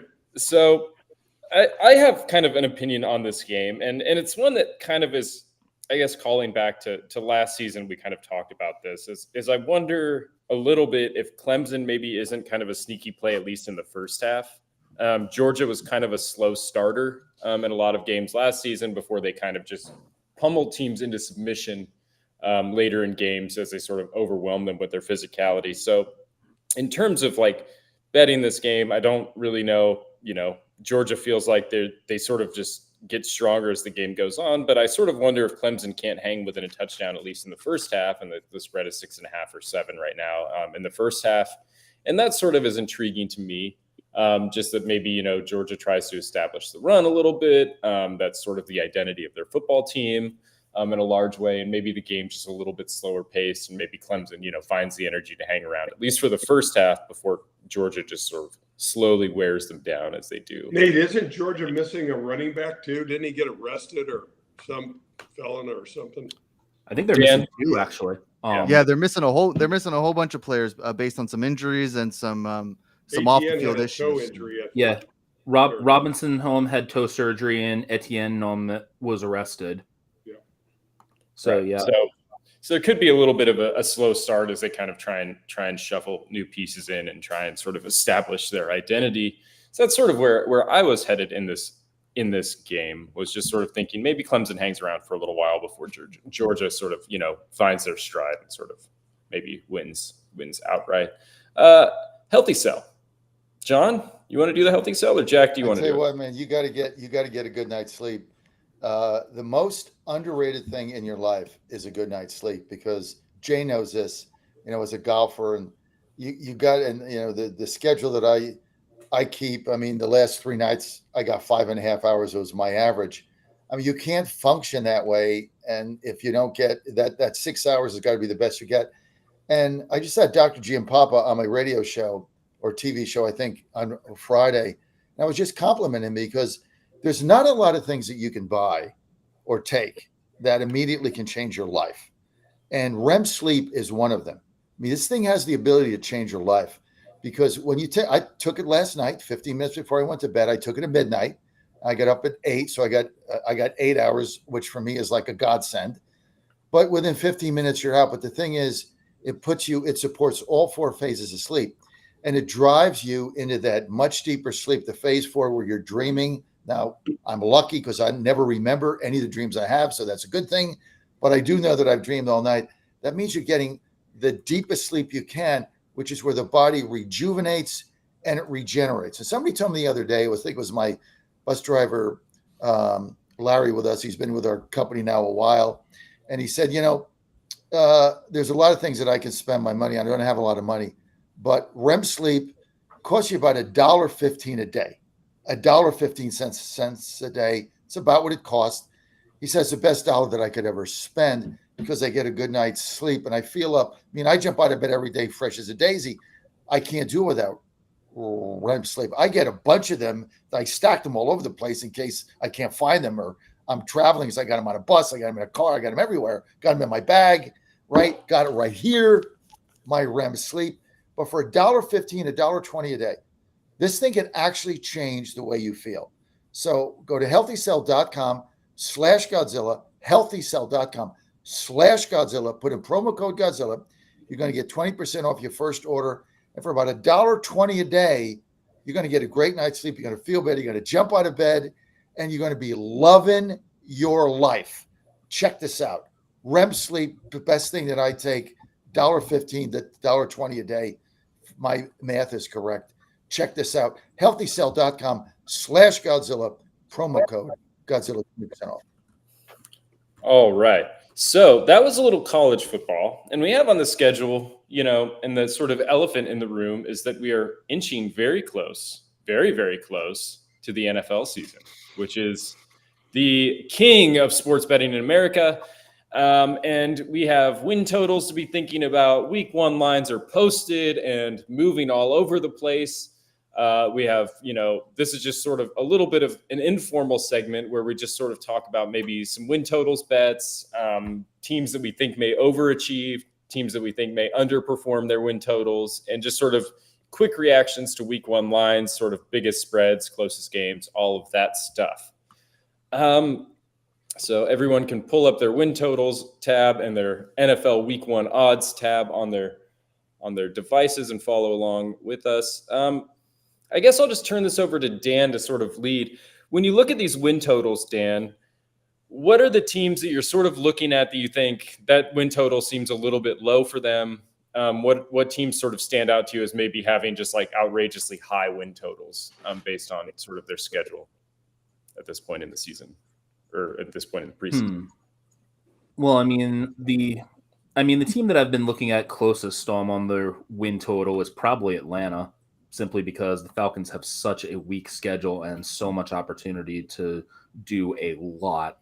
I mean, with how many teams they faced that were really poor a season ago, 10 wins seems to be a little low for this team, honestly. I mean, I know that they've got a new quarterback, obviously with Cousins, and his health is not the greatest necessarily, but Penix looks very capable of taking over if things do go badly. And I think that things will work out pretty well with a futures bet on the Falcons. Houston also could be a pretty solid team to take over with win totals. I mean, I think that what they showed last year shows that the Texans have things going in the right direction and are still the class of the AFC South. I think Stroud is for real. I think that the rest of the division is really kind of iffy. I mean, Jacksonville seems to not know what they want to be with Trevor Lawrence. Indianapolis is trying to figure things out if Anthony Richardson is still the guy. And I mean, Tennessee, I don't know what the plan is there. So I really like Houston. And then as far as a team that I think I'll probably fade, I got to go with the Jets for one. I don't think Aaron Rodgers holds up for the entire season. This is eerie how this feels like Brett Favre 2.0. Mm-hmm. Like, it's basically down to the exact detail. Have a strong career in Green Bay, then go to the Jets and flame out because injuries catch up with you. Like, is he going to be playing for the Vikings next year? I mean, there's nobody that would be more upset hearing you say that than Aaron Rodgers.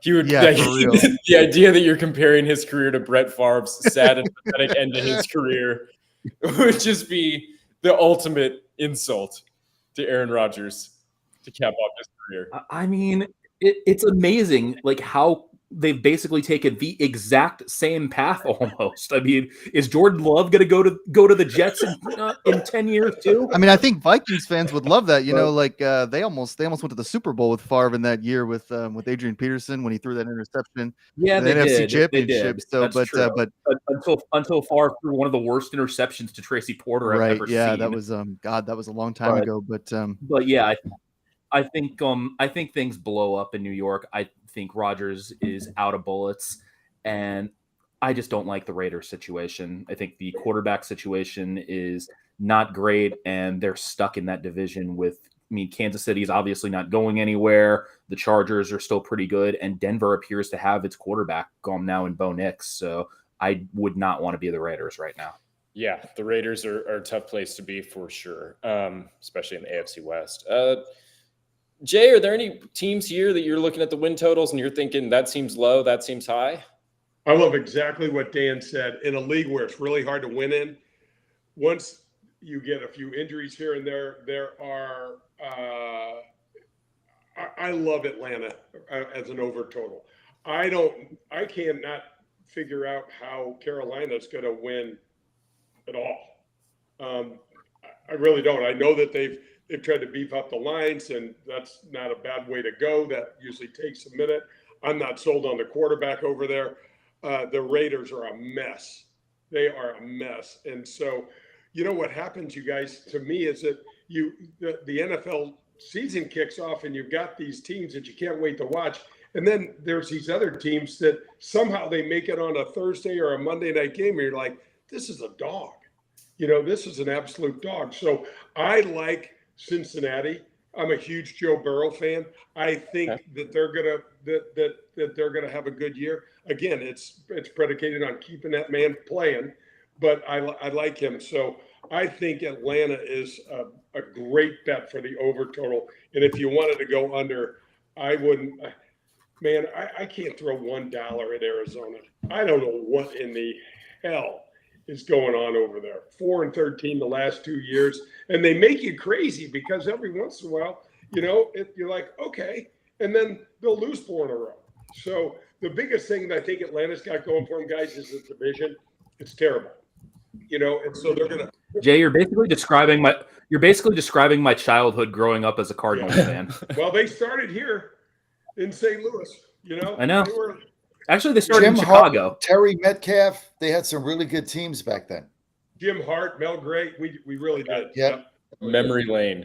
Yeah. Don Coryell, that was for Eric Coryell. Remember? Oh, yeah. Oh my God, this is great. Before he went to San Diego, he was in St. Louis. He had Jim Hart, and that was those guys. I mean, they We had some the really greatest exciting show in teams. turf, though, guys. We had the greatest show in turf. And Yeah. then, You know how many playoff games those Cardinals hosted in St. Louis? I do. 0. And you're going to eat your words about They the never University of once hosted a Missouri. playoff though, game in St. You're gonna Louis. eat your words about the University of Missouri. Eli Drinkowitz is cuckoo. Jay, I went to the University of Missouri. Not as long as I have, my brother. John, tell us your favorite win totals. Well, listen, we got Dan once again banging on the Jets. When the Jets win the Super Bowl and I collect my ticket, then I can, say whatever, Dan. Whatever. You got a copy They of got the Madden best. 25 They there, got the John? best defense in either league. They got the best quarterback, I think, in history. Better than Brady. I take Aaron Rodgers over anybody at any time. Wow. And if he gets hurt, he gets hurt. I don't think so. I think he's focused. And I think these Jets are going to be – well, I bet him to win the Super Bowl, so that's where I am. All right, I got 4 quick things. Number 1, over, right? Best bet, Steelers, 7.5. Steelers are going to win 8 games. When does Tomlin doesn't win 8 or 9 games? He wins 8 or 9 games every single season. If he had half a team, he'd win 8 or 9 games. That's what they do. I love the Steelers over 7.5, winning that. Titans, 6.5. Okay, I'm biased. You've got to tell me we're not going to win 7 games. Give me a break. This team is going to win at least 7. I think they're going to win a division. So I like them. Thursday night, I got 2 bets right off the bat. 1, Ravens +3 in Kansas City. They got Derrick Henry. They got maybe the second best quarterback going against the first best quarterback. We don't know. Chiefs always get out of the gate slow. I love the Ravens. I'm going to take the 3. That's number 1. And then this is some crazy things here because you got games. You got a game on Thursday, and then you turn around with a game on Friday. Wow. If you're the Eagles at home on Friday, -2.5 over the Packers. Packers are the up-and-coming team. Games in Brazil. And you got all these problems and your coach is on the hot seat. What a tremendous amount of pressure on Philadelphia on Friday night. The game is in Brazil. Tremendous pressure to win this game. Green Bay comes in there free and easy, right? Jordan Love just laid a 50 on the Cowboys defense. Hey, they're not afraid of the NFC East. They're loose as a goose. Nothing to lose on the road. Pack +2.5. Yeah, let's Yeah, Nate, we'll circle back to the the week game 1 is in games Brazil. here to kind of close out the show, I think, because there are Thursday and Friday night games, which will be before we record next. I can't wait for this, man. This is so fun. But just Jack, do you have any win totals that sort of stand out to you before we sort of dive back okay, into 2 these things. games? Two things. One, Dan mentioned a couple of times, just for clarification, hard to keep this stuff straight. We're in a globalized world these days. So the Eagles game is being played in Brazil. So it's a historic game for the NFL. They're traveling down to South America to play football game. Should be fun. So no Philly home advantage, but we'll see. Something like how Jacksonville plays in London, all of a sudden they got a home advantage because everybody likes them out there. Maybe we'll see the same thing with the Eagles down there in Brazil. As far as the over/under totals go, I mean, Dad's gonna love this. I kind of like the Titans as well, over 6.5. I mean, look, they do suck. I mean, like golden rule in my life, Titans suck. That's one of the things that I live by. It's a worldview, almost a religion. The Titans are awful. I hate them. They suck. But I'm going to take the over 6.5 there because, you just never know what Will Levis is going to do. I'm not going to take the Falcons. We've been talking too much about the over 9.5, and now I'm getting worried that they're going to not do what I expect this year. So I'm staying away from that. If I'm fading any team, I might fade the Dolphins at over 9.5. I know they had a great season last year. They've been pretty tough the last couple of years, but I kind of like, this is just a gut play. I kind of feel like we're getting close to like the everything falls apart for Tua and Mike McDaniel. I don't know if that is true. Like they could have another great season. I'm not saying I like McDaniel and I like what Miami does. I just kind of feel like we're right at that time where Miami falls apart. Like this always happens to the Dolphins. They have a hard time with sustained success, but then again, they get to play the Patriots twice. The Patriots are the worst team in the history of the NFL period ever.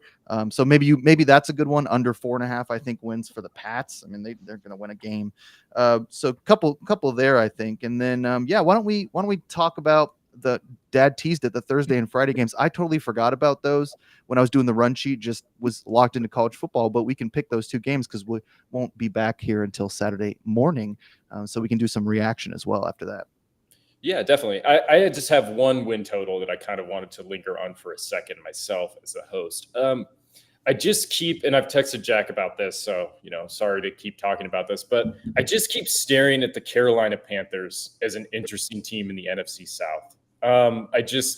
What Canales did with Geno Smith, what he did with Baker Mayfield, basically ushering them into the best seasons of their careers. If he can resurrect Bryce Young into just anything, I feel like they play in such a weak division that if Atlanta stubs its toe a little bit, I just feel like, the Panthers have a gettable schedule. And I look at 5.5 wins and I think, gosh, they just don't play anybody. Like they obviously are in the NFC South. So they play, New Orleans, they play Atlanta, they play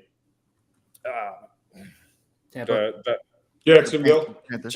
No, not Jacksonville. Tampa Bay. AFC. They play Tampa Bay. Tampa Yeah. Bay, yeah. And I'm just looking at it, week 1, they play the Saints, then they host the Chargers. We don't know what they're going to be at with Jim Harbaugh. Then they play the Raiders. They play the Bengals, which are a verifiably good team. But then they play Chicago. They host Atlanta. They play Washington. They play Denver.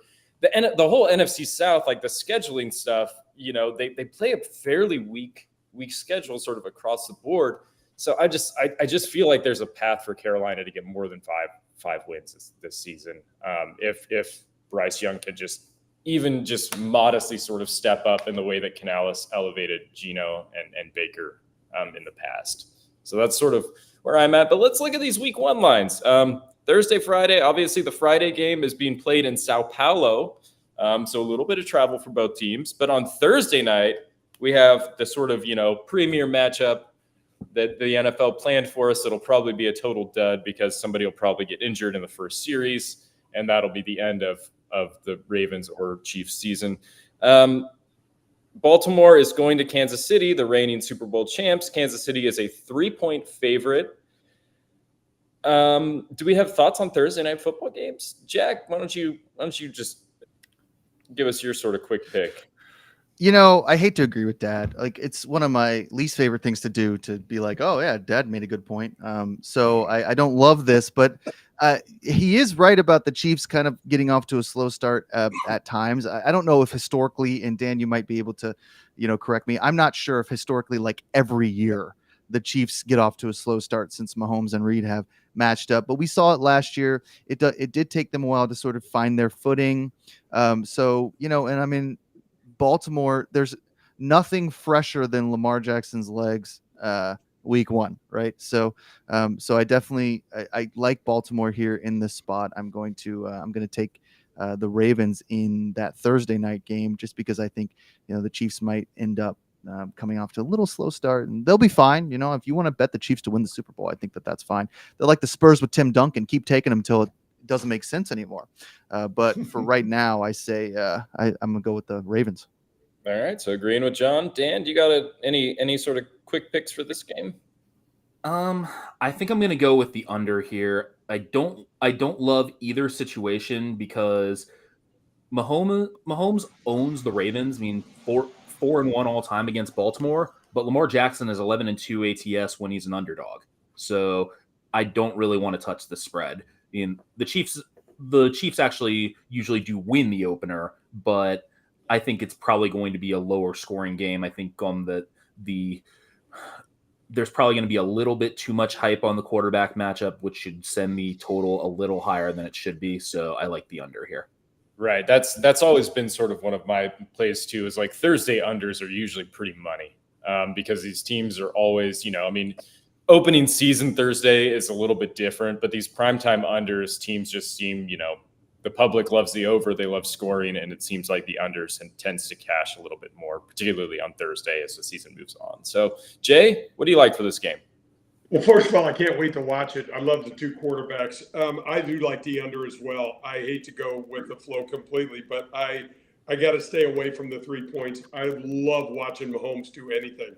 I even watch him love swinging the golf club. But it's going to be a great game. I think it'll be It's interesting. Usually, I think it's typical for the NFL for the defenses to come together a little quicker than the offenses. So that's where I'm going to go for that. The Eagles and the Packers. I love the Pack. I want to see Jordan Love. I think the Eagles have a ton of weight and pressure on their shoulders this entire year. Yep. All right, John, just to reiterate your picks here, we got about 90 seconds, and then we'll get to Dan and Jack to take out the show. What do you like for these two games? Ravens +3, Pack +2.5. Pack +2.5. All right, so we got the Sao Paulo game. Dan, do you have a pick for what to expect in Brazil from Green Bay and Philly?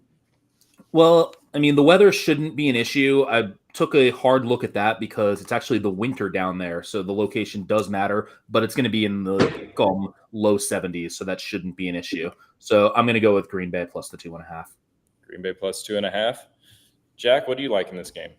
Yeah, man. Nick Sirianni's like weirdly on the hot seat. Nobody likes him in Philadelphia. They want him fired. And like Jordan Love's a terrific quarterback. I think that Green Bay's for real. That's a tough division up there, but this is a game that they should win outright. I mean, I'm taking the money line +120. I think the Eagles are writing checks right now that they cannot cash. So I'm going Packers money line +120, baby.